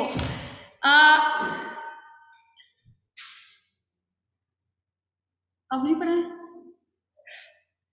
देखो, तो DDL क्या होता है? DDL का फुल, ये देखो, ये सब जो DDL, DML ये सब जो है ना, इससे ज़्यादा कंफ्यूज नहीं हुआ करो, क्योंकि ये सब क्या है? ये सब बस एक नाम है। आप लोगों ने C प्रोग्रामिंग पढ़ा, उसमें आप लोग पढ़ रहे हो अर्थमेटिक ऑपरेटर, लॉजिकल ऑपरेटर, ये ऑपरेटर, वो ऑपरेटर। इसका कोई मतलब है? इसका कोई मतलब नहीं। हमें मतलब तो भैया plus minus, %, greater than, less than, and, single and, double and, इसी से है ना। तो ये क्या है? ये क्या है कि ये DDL, DML, DCL, TCL ये सब क्या है? इससे मतलब मत रखो। इसके अंदर कौन कौन सी क्वेरीज आ रही हैं और उन क्वेरीज का यूज करके हम लोग क्या क्या कर सकते हैं, इससे मतलब रखो। समझ रहे हो?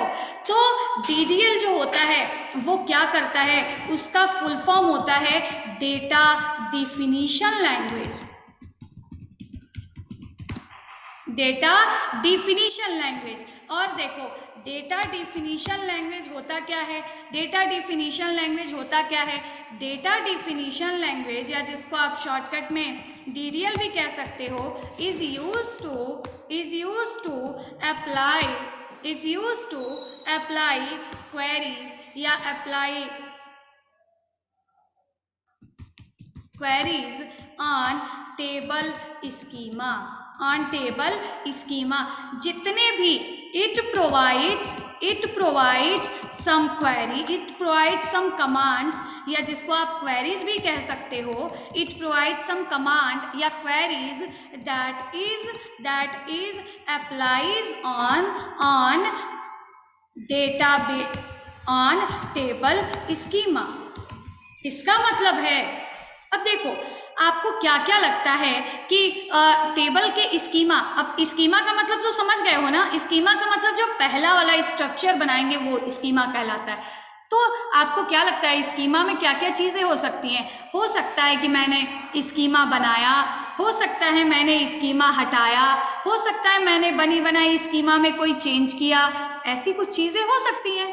यही तो हो सकता है ना कि हो सकता है मैंने रोल नंबर नेम 2 बनाया, अब मुझे लगा नहीं यार एक और जेंडर होना चाहिए, ऐसे मैंने एक नया टेबल बनाया तो उसमें मैंने 10 स्कीमा बनाई, एक ये हो सकता है। तो इस तरीके से टेबल के स्कीमा पे जितनी क्वेरीज अप्लाई होती हैं, जितनी क्वेरीज काम करती हैं, वो सब क्या होती हैं? DDL के अंदर आती हैं। सब क्या होती हैं? DDL के अंदर आती हैं। DDL के अंदर कौन कौन सी? It's like table heading, yes. अब DDL के अंदर कौन कौन सी क्वेरीज आती हैं? DDL के अंदर जो क्वेरीज आती हैं वो है क्रिएट, ठीक है, और यही सब आपको पढ़ना है। क्रिएट, दूसरा है अल्टर, नेक्स्ट है ट्रंकेट, नेक्स्ट है ड्रॉप। अब ये अल्टर, क्रिएट, ड्रॉप, ट्रंकेट ये सब क्या है? सब आपको धीरे धीरे पढ़ाएंगे और आप पढ़ोगे। DDL समझ आया? DDL क्या करता है? 4 क्वेरी प्रोवाइड करता है, 4 अलग अलग तरीके का सिंटैक्स प्रोवाइड करता है, और ये चारों सिंटैक्स कहाँ पे काम करते हैं? टेबल की स्कीमा पे काम करते हैं। बस इतना समझ लो, चारों सिंटैक्स, चारों कमांड कहाँ काम करते हैं? टेबल की स्कीमा पे काम। स्कीमा समझ रहे हो ना सब लोग? गोइंग वेल है ना?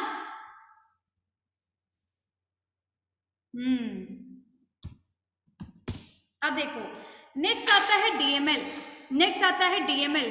अब बताओ क्या टेबल का स्कीमा बना के छोड़ देंगे तो कुछ हो जाएगा क्या? टेबल का स्कीमा बना के छोड़ दोगे तो कुछ हो जाएगा क्या? नहीं भाई, मतलब तो उसमें स्टोर किए हुए डेटा से है ना। थोड़ा सा पढ़ लो, आज थोड़ा सॉफ्टवेयर वगैरह बता दूं फिर कर लेना, ठीक है? चलो मैं ये सब आपको बाद में बता दूंगी, आप DDL DML 4 चीज़ें याद रख लो। अब मैं आपको बताती हूँ कि देखो, अब सुन लो मेरी बात, अब सबसे इम्पोर्टेंट बात, जब भी आपको मेरी बात सुन लो। चलो मैं ये सब चीज़ें आपको कल बताती हूँ, बेसिक बता दिया कि टेबल क्या होता है, टेबल बनाते कैसे हैं, डेटाबेस क्या होता है, ऐसी चीज़ें।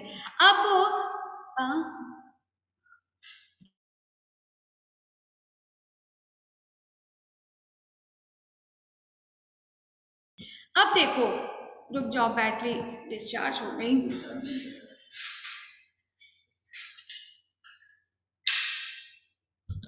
अब देखो क्या है कि अब तुमने देखा है ना, अब सुनो, अब तुम लोगों ने देखा है ना कि हम लोग जब भी हम C पढ़ते हैं या कोई नई चीज़ें पढ़ते हैं, सबके लिए कुछ सॉफ्टवेयर्स आते हैं, या मैंने जो आप लोगों को बताया कि बहुत सारे तरीके के RDBMS हैं, मतलब रिलेशनल डेटाबेस मैनेजमेंट सिस्टम्स हैं, जैसे कि MySQL, MS SQL, Oracle, MongoDB, अभी कुछ लोगों ने बताया SQLite, Firebase, MS Access, है ना, बहुत सारे तरीके के डेटाबेसेस हैं। तो भाई इनमें से किसी का यूज़ करोगे तभी तो देखोगे कि कैसे डेटा को स्टोर किया जाता है और कैसे SQL का यूज़ करके क्वेरीज लिखी जाती हैं, है ना। तो हम लोग यूज़ कर लेते हैं किसी का, उसके लिए आपको अपने ताकि आप इन क्वेरीज को एग्जीक्यूट करके देख सको, ये समझ सको कि कैसे डेटाबेस में वैल्यू इंसर्ट कराते हैं, चेंज कराते हैं और ये सारा काम। तो इसके लिए आपको क्या करने की ज़रूरत है इसके लिए आपको क्या करने की ज़रूरत है? इसके लिए आपको एक सॉफ्टवेयर इंस्टॉल करने की ज़रूरत है। कौन सा सॉफ्टवेयर? सब लोग जिसको फ़ोन से करना है, कुछ ऐसे भी स्टूडेंट्स हैं क्या जो फ़ोन से करना चाहते हैं? हाँ, कुछ ऐसे भी स्टूडेंट हैं क्या जो फ़ोन से करते हैं काम अपना, टास्क अपना? है। अच्छा, चलो ठीक है, कोई बात नहीं। यस मैम, 10-15 हैं। ठीक ठीक ठीक, देख ठीक है, कोई दिक्कत नहीं। तो हम आपके लिए क्या करेंगे कि आपके लिए कोई बताएंगे आज हम एप्लीकेशन जिसका यूज़ करके आप क्वेरीज लिख सकते हो। देखो, तो क्या करते करोगे आप लोग? सबसे पहले मेरी बात आप बड़े ध्यान से सुनना। सबसे पहले आप क्वेरीज लिखना बहुत ज़रूरी है। डेटाबेस का यूज़ हर जगह होना है। चाहे आप कुछ भी पढ़ने जाओगे ना, चाहे आप पाइथन पढ़ लो, जावा पढ़ लो, ये पढ़ लो, वो पढ़ लो, डेटाबेस हर जगह यूज़ होना है। तो क्रिएट, अपडेट, ये वो, कैसे हम डेटा को स्टोर कराते हैं, कैसे डेटा निकालते हैं, कैसे डेटा को चेंज करते हैं, कैसे डेटा हटाते हैं, ये सारी चीज़ें आपको पढ़नी ही पड़ेंगी। तो इसके लिए हम लोग क्या करेंगे कि क्वेरीज लिखना सीखना होगा और उसके लिए सॉफ्टवेयर इंस्टॉल करना होगा। तो सॉफ्टवेयर के नाम पे आप जब इसको लॉगिन करोगे अपने पैनल में, जो लैपटॉप से करते हैं उनके लिए है ये, बाकी फ़ोन वालों के लिए एप्लीकेशन बताती हूँ, या आप लोगों को अगर कोई अच्छा एप्लीकेशन मिले तो मुझे बताना ज़रूर। और इसमें आप चले जाओगे कहाँ? मैम नेटवर्क की वजह से डिस्कनेक्ट हो गए थे, कोई नहीं, आओ, यूर वेलकम। ठीक है, सुनो, सॉफ्टवेयर इंस्टॉल कर लेना साक्षी, ठीक है। अभी देखो, सॉफ्टवेयर किट में आओगे, और सॉफ्टवेयर किट में आओगे तो ये अभी मैंने ऐड किया MySQL डेटाबेस, ठीक है। MySQL डेटाबेस, इसको इंस्टॉल करने के लिए तो MySQL की साइट पे जाते हैं, वहां से करते हैं, लेकिन आपको कहीं जाने की जरूरत नहीं है, बस डाउनलोड बटन पे क्लिक करना है, ठीक है। डाउनलोड बटन पे क्या करना है? क्लिक करना है। क्लिक करने के बाद सेव करोगे और 2 मिनट में डाउनलोड होके आपको मिल जाएगा, ठीक है। मोबाइल डेटाबेस अच्छा ऐप है फ़ोन के लिए। आप एक बार वर्ड फाइल का एक्सेस लेना है, अच्छा ले लेना, रुक जाओ, ठीक है।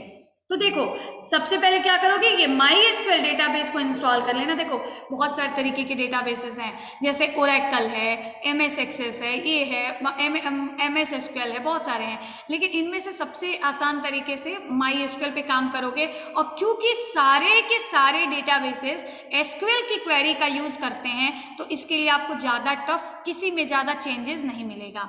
बात समझ रहे हो? बात समझ रहे हो?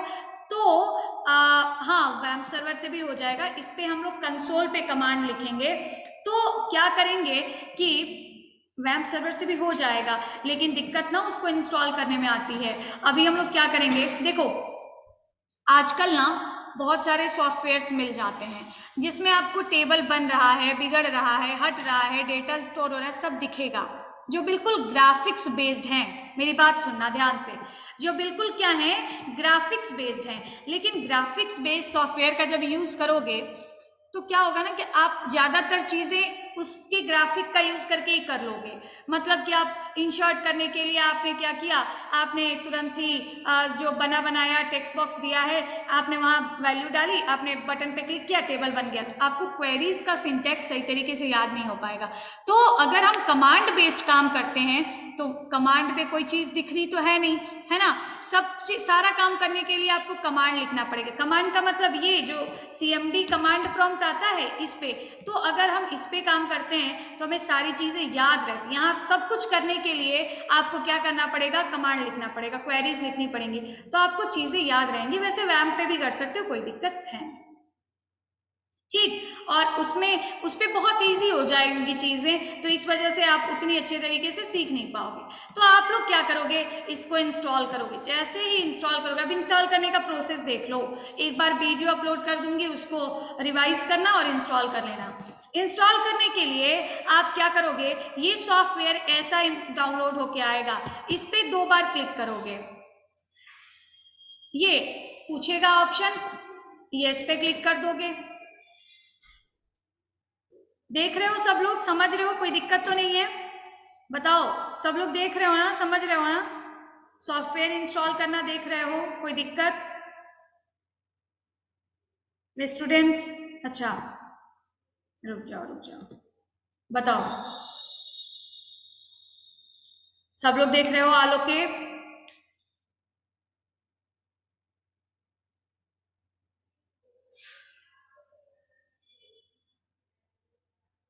कहाँ चले गए तुम लोग? अरे यार, चलो अब बताओ, देख रहे हो?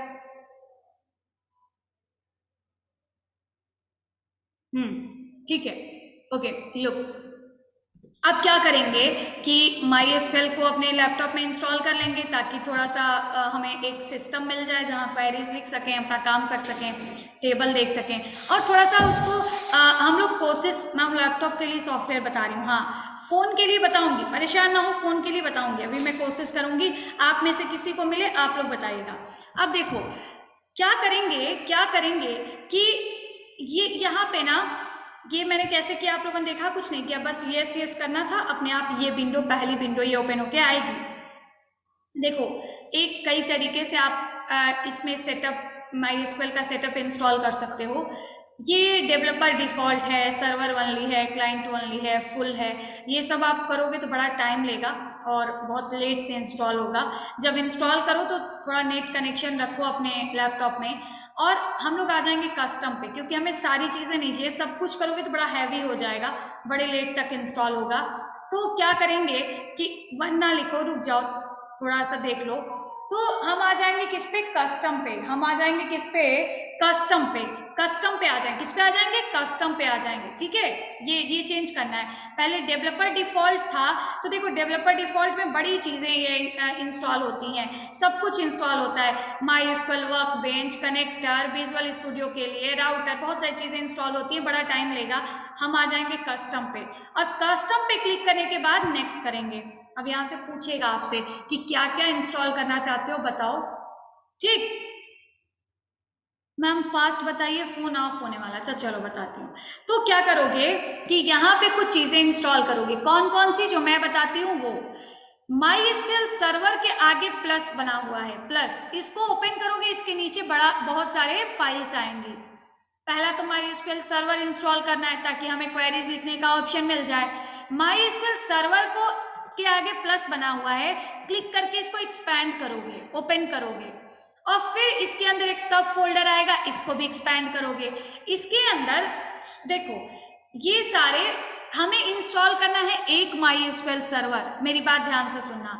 इसके अंदर बहुत सारे ऑप्शंस आएंगे, तो जितने भी ऑप्शंस आएंगे ना, जितने भी ऑप्शंस आएंगे ना, उनमें से सबको इंस्टॉल नहीं करना है, किसी भी एक को ओपन कर लेना। जरूरी नहीं है कि मेरे में 8.0 दिखा रहा है तो आप में भी 8.0 दिखाए, कोई जरूरी नहीं है, कोई भी एक आए उसमें से। जैसे कि मैंने फर्स्ट वाला इंस्टॉल कर लिया, और इसको क्लिक करके देखो, ऐसे क्लिक करोगे तो ये सिलेक्टेड हो जाएगा, इसको सेलेक्ट करके, इसको सेलेक्ट करके इस वाले पे, ये जो एक ये ग्रीन हो जाएगा, ये जो है ना, प्रोडक्ट टू बी इंस्टॉल्ड, अभी कुछ नहीं है, तो आप क्या करोगे, इस पे क्लिक करोगे। अब देखो माई एसक्यूएल सर्वर इधर आ गया, मतलब इसको हमें इंस्टॉल करना है, बात समझ आई। अब इसको बंद कर देना, आगे जो माइनस बना हुआ है इस पे क्लिक करके इसको बंद कर देना। अब दूसरा फिर से इंस्टॉल करना, क्या, एप्लीकेशन। एप्लीकेशन में दो चीजें इंस्टॉल करना, माई एसक्यूएल वर्कबेंच और MySQL shell. MySQL workbench को ओपन करोगे, फिर इसके नीचे एक प्लस का साइन बनेगा, इसमें से पहला वाला सिलेक्ट कर लेना, और इस बटन का, ये एरो की साइन का यूज करते हुए इसको भी सिलेक्ट कर लेना इंस्टॉल होने के लिए, ठीक। फिर इसको माइनस पे क्लिक करके बंद कर देना, फिर सेल में से, माई एसक्यूएल सेल में से इसको सिलेक्ट कर लेना और यहाँ पे क्लिक कर देना माई एसक्यूएल सेल। तीन चीजें आपने सिलेक्ट कर लिया कि ये मुझे इंस्टॉल करना है, ये आपके लिए जरूरी है, इसको फिर क्लिक करके बंद कर देना है। तो इसमें बहुत सारी फाइल्स, पर सबको नहीं इंस्टॉल करना है, बस यही तीन इंस्टॉल करना है। समझ गए बात को, समझ गए बात को, रुको वरना भेजो।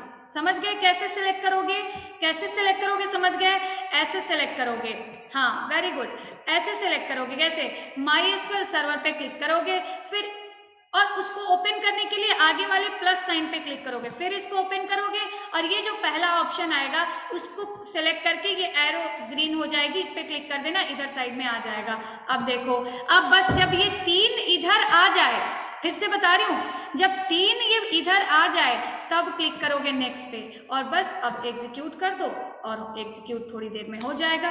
आप लोगों में थोड़ा टाइम लेगा क्योंकि पहले प्रॉपर इंस्टॉल होगा। फोन का भी बता दीजिए, बता रही हूँ, 1 ना भेजो, रुके रहो, कल से जल्दी स्टार्ट करूंगी। आज थोड़ा सा प्रॉब्लम हो गया ना, क्योंकि वो हमारा मीटिंग एक्सपायर हो गया था। कल से जल्दी स्टार्ट करूंगी तो जल्दी आपकी क्लास खत्म भी होगी। बस 10 मिनट रुक, 5 मिनट रुक जाओ। देखो, अब माई स्कूल वर्क बेंच में मेरे एरर आ रही है, देखती हूँ क्यों एरर आ रही है। एरर आ जाए ना तो अभी जैसे मैंने ये देखो, एरर आ जाए ना तो एरर पे एक बार ट्राई अगेन आएगा, ट्राई अगेन पे क्लिक कर दोगे तो डाउनलोड हो जाएगा। जब सब डाउनलोड हो जाए, और परेशान मत होना कि टाइम ले रहा है, ये ले रहा है, कोई दिक्कत नहीं है, धीरे धीरे होने दो। और हम लोग को करना सबको कमांड प्रॉम्प्ट से ही है, क्योंकि वो सब बहुत ईजी है, और वहाँ करने जाओगे तो बहुत सारे कमांड तो वहाँ यूज ही नहीं होते, अपने आप सब सेव हो जाता है, अपने आप सारा काम हो जाता है। तो हमें GUI पे नहीं करना है, वैम सर्वर जैम सर्वर पे नहीं करना है, हमें MySQL सर्वर का मेन यूज करना है। ठीक है, अब जब डाउनलोड हो जाएगा तो नेक्स्ट पे क्लिक करोगे और रेडी टू इंस्टॉल एग्जीक्यूट कर दो, धीरे धीरे इंस्टॉल होगा। अब देखो, इंस्टॉल होने के बाद सबसे मेन चीज आएगी कि आपसे पासवर्ड पूछेगा। कितना डेटा लगेगा, रात के टाइम करना। डेटा तो बच्चे मैंने ऐसा कुछ देखा नहीं है यार, थोड़ा देखना पड़ेगा कितना लग रहा है। ठीक है, तो इसको आप लोग क्या करोगे कि सबसे इंपॉर्टेंट है, आगे पासवर्ड पूछेगा, इसको छोड़ देना, सबको इंस्टॉल होने देना धीरे धीरे, और इसमें बहुत ज़्यादा आपको कोशिश करने की कोई वो ज़रूरत नहीं है, इफर्ट नहीं डालना है, सब धीरे धीरे इंस्टॉल हो जाएगा। सबसे इंपॉर्टेंट है कि आगे पासवर्ड पूछेगा, उस पासवर्ड का यूज़ हमेशा आपको करना पड़ेगा। वो पासवर्ड कैसे क्रिएट किया जाएगा ये मैं आपको बता देती हूँ। ठीक, वेट कर लो 2 मिनट के लिए। जब भी एरर आ जाए तो एरर के बगल में ट्राई अगेन लिखेगा, उस पर क्लिक कर देना, ओपन हो जाएगा। क्या पूछ रहे हो मैम? SS लेना है, वीडियो अपलोड कर दीजिएगा। कर दूंगी, कर दूंगी, परेशान ना हो। क्या बोल रहे हो? तीनों एक साथ इंस्टॉल नहीं कर सकते? वो मैं कुछ कर नहीं रही हूँ, अपने आप एक साथ ही इंस्टॉल हो रहा है, बस थोड़ा टाइम लेगा। मैम डेटा खत्म, अरे यार रुक जाओ, ऐसा ना करो तुम लोग, तब तो तुम लोग रोज ही ऐसा करोगे हैं। चलो मैं कुछ करती हूँ इसके लिए, रुक जाओ। पहले से इंस्टॉल हो तब, पहले से इंस्टॉल हो तो कोई बात नहीं, अच्छी बात है, फिर आप डायरेक्ट अपनी क्वेरीज लिखिएगा और एग्जीक्यूट कराइएगा। ठीक, देखो अब आप क्या करोगे कि अच्छा अभी नहीं हुआ इंस्टॉल,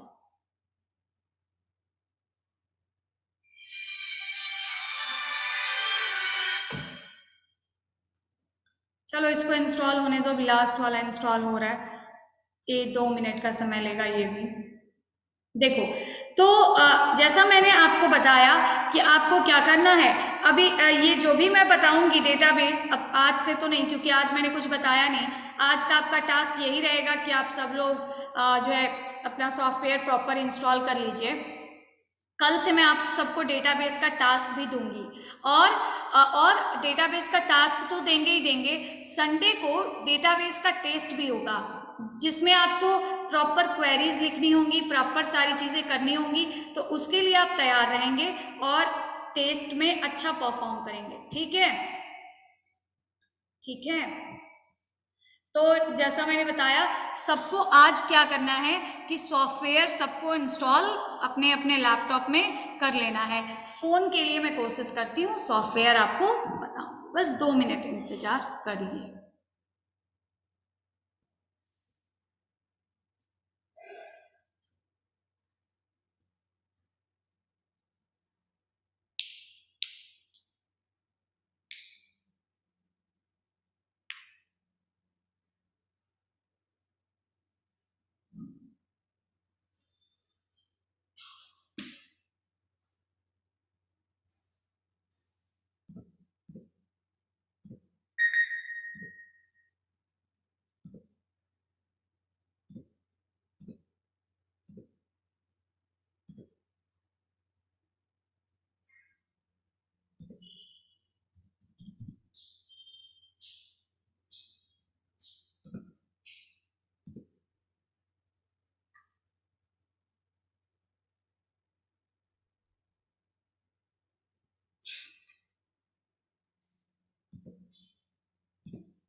चलो कुछ तब तक लिखवा देती हूँ मैं, जब तक ये इंस्टॉल हो रहा है।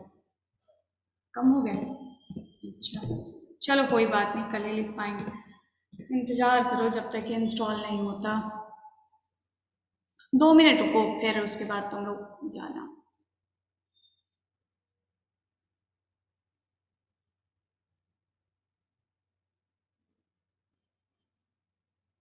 क्या बोल रहे हो मैम? सिलेबस बता दो मैम, एसएस दे दीजिए तब तक। यस मैम कर रहे हैं स्क्रीनशॉट, तब तक डीएल डीएमएल बता दीजिए। रहने दो, बहुत कम हो गया ना, सब चले गए। स्क्रीनशॉट ले लो, जिसको स्क्रीनशॉट लेना है वो ले सकता है। रुक जाओ, इसको थोड़ा छोटा कर दें। चलो स्क्रीनशॉट ले लो।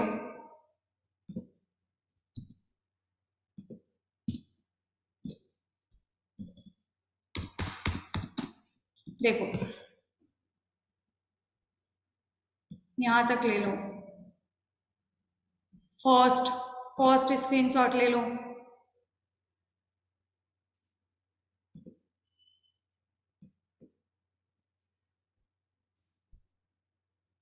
यहाँ तक ले लो second.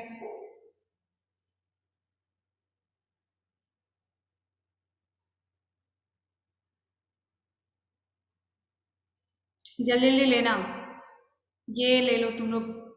Third page, third screenshot ले लो। हो गया? बस इतना ही है, ठीक है। इसके अलावा सॉफ्टवेयर इंस्टॉल कर लेना। बड़ा स्लो स्लो इंस्टॉल हो रहा है।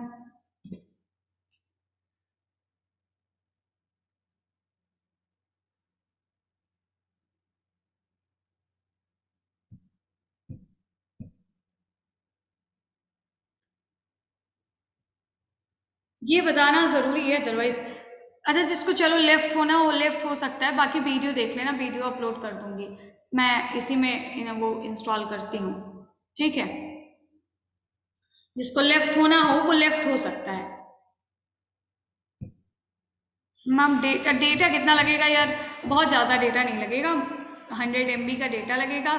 2 MB का आपका मेन, 2 MB या टू पॉइंट समथिंग, कितने MB की है अभी देख लेती हूँ। ये मैंने किया नहीं, दोबारा कीजिएगा। 2.38 की फाइल है, और थोड़ा टाइम आपको और थोड़ा डेटा और लगेगा ये सब डाउनलोड वगैरह होने में, और ज़्यादा डेटा नहीं लगेगा।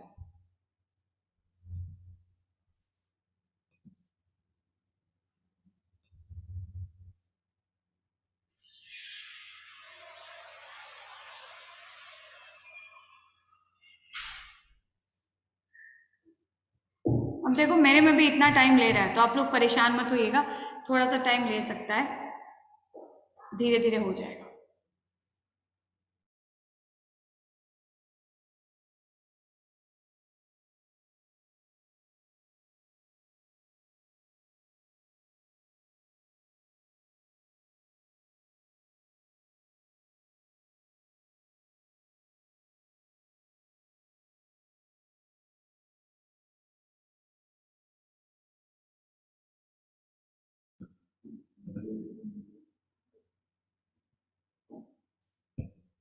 पुराने वीडियो पैनल से मैम इनेबल करना होगा।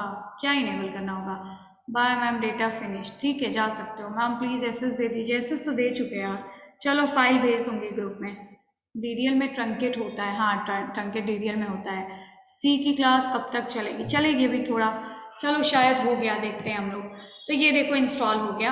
अब इसके बाद हम लोग क्या करेंगे, ये जब तीनों इंस्टॉल हो जाएगा, तीनों आपको तीनों फाइल्स के आगे जब टिक का ये निशान बन जाएगा, तब आप इसको क्या करोगे, नेक्स्ट करोगे। नेक्स्ट करने के बाद फिर से आप नेक्स्ट करोगे। अब देखो बस नेक्स्ट नेक्स्ट करना है, अभी भी आपको कुछ करना नहीं है, यहाँ पे नेक्स्ट करना है, फिर से नेक्स्ट करना है।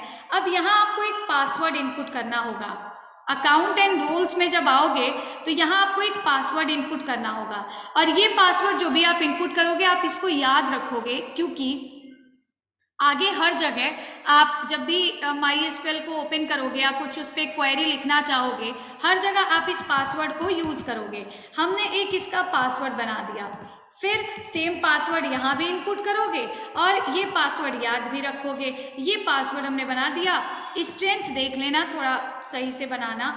और इसमें क्या होता है ना कि आप कोई दूसरा यूज़र भी ऐड कर सकते हो, मतलब आपके अलावा आप चाहते हो कोई दूसरा यूज़र है जिसको आप यूज़र आईडी पासवर्ड देना चाहते हो एक दूसरा, तो वो भी आप कर सकते हो। लेकिन अभी हमें यूज़र ऐड नहीं करना है, बाद में हम लोग देखेंगे। बस आपको पासवर्ड इनपुट करना है और नेक्स्ट कर देना है, नेक्स्ट करना है और बस 2 मिनट में ये एग्जीक्यूट हो जाएगा। तो पासवर्ड जो भी बनाओगे उसको आप याद भी रखोगे। यहाँ पे कॉन्फ़िगरेशन सारी चेक होंगी और सारी एक एक करके इंस्टॉल होती जाएंगी। ठीक, ये सब आपको नहीं देखना है, बस यहाँ पे आप देख लेना। ठीक है, अब बस ये इंस्टॉल हो जाएगा। MySQL server 8.0 was successfully install. Finish किया और यहाँ पे फिनिश करने के बाद फिर से ये नेक्स्ट आ गया। अब ये पूछ रहा है क्या आप इसको स्टार्ट करना चाहते हो वर्क बेंच और सेल को, तो दोनों चेक बॉक्स को अनचेक कर दो। चेक भी रहेगा तो कोई दिक्कत नहीं होगा, स्टार्ट हो जाएगा, फिर कट कर देना, फिनिश हो गया। अब देखो क्या करोगे, अब जितनी भी क्वेरीज लिखनी है, जितनी भी क्वेरीज लिखनी है, आप उसको क्या करोगे, MySQL कमांड लाइन पे टाइप करोगे, लिखोगे और अपनी क्वेरीज को देखोगे कि किससे क्या रिजल्ट आता है। MySQL command line. अब ये देख लेना एप्लीकेशन ये इंस्टॉल होके आया है कि नहीं। ये इंस्टॉल होके आएगा, जैसे इसको ओपन करोगे आपसे पासवर्ड पूछेगा। यहाँ वही वाला पासवर्ड डालोगे जो पासवर्ड कहाँ डाले हो, अभी इंस्टॉल करते वक्त जो पासवर्ड बनाया था वही पासवर्ड डालोगे। और ये पासवर्ड क्या होगा, तुरंत ये अगर पासवर्ड सही रहेगा तो ये MySQL करके एक जो है कर्सर ब्लिंक होगा और यहाँ आप कोई भी क्वेरी लिख सकते हो, एग्जीक्यूट करा सकते हो। तो क्वेरी लिखना मैं कल आपको बताऊंगी, किस क्वेरी से क्या होता है ये भी बताऊंगी। इससे पहले आप सारे लोग क्या करोगे, ये पूरा इंस्टॉल करके पासवर्ड सेट करके और यहाँ तक टास्क परफॉर्म करोगे। कल से आपको मैं इसका टास्क भी दूंगी, तो आप लोग करिएगा। ठीक, चलो, thank you for the class, bye bye. Forget password इसमें नहीं कर सकते, उसके लिए भी कमांड होता है, बताया। फॉरगेट नहीं, चेंज हो सकता है, बताया जाएगा। मेरे में इंस्टॉल नहीं हो रहा है, अरे बताना, ग्रुप में भेजना, देखूंगी। हाँ, आज की वीडियो अपलोड कर दूंगी। चलो, thank you for the class. I hope आप सबने 1 सेंड कर दिया हो। हाँ, सेकेंड बैच के सी का टास्क भेज रही हूँ भाई। Bye bye. सब लोग सॉफ्टवेयर इंस्टॉल कर लेना, फ़ोन के लिए देख लेना, किसी के पास कोई सॉफ्टवेयर हो तो मुझे भी बताना, मैं भी बताऊंगी। बाय।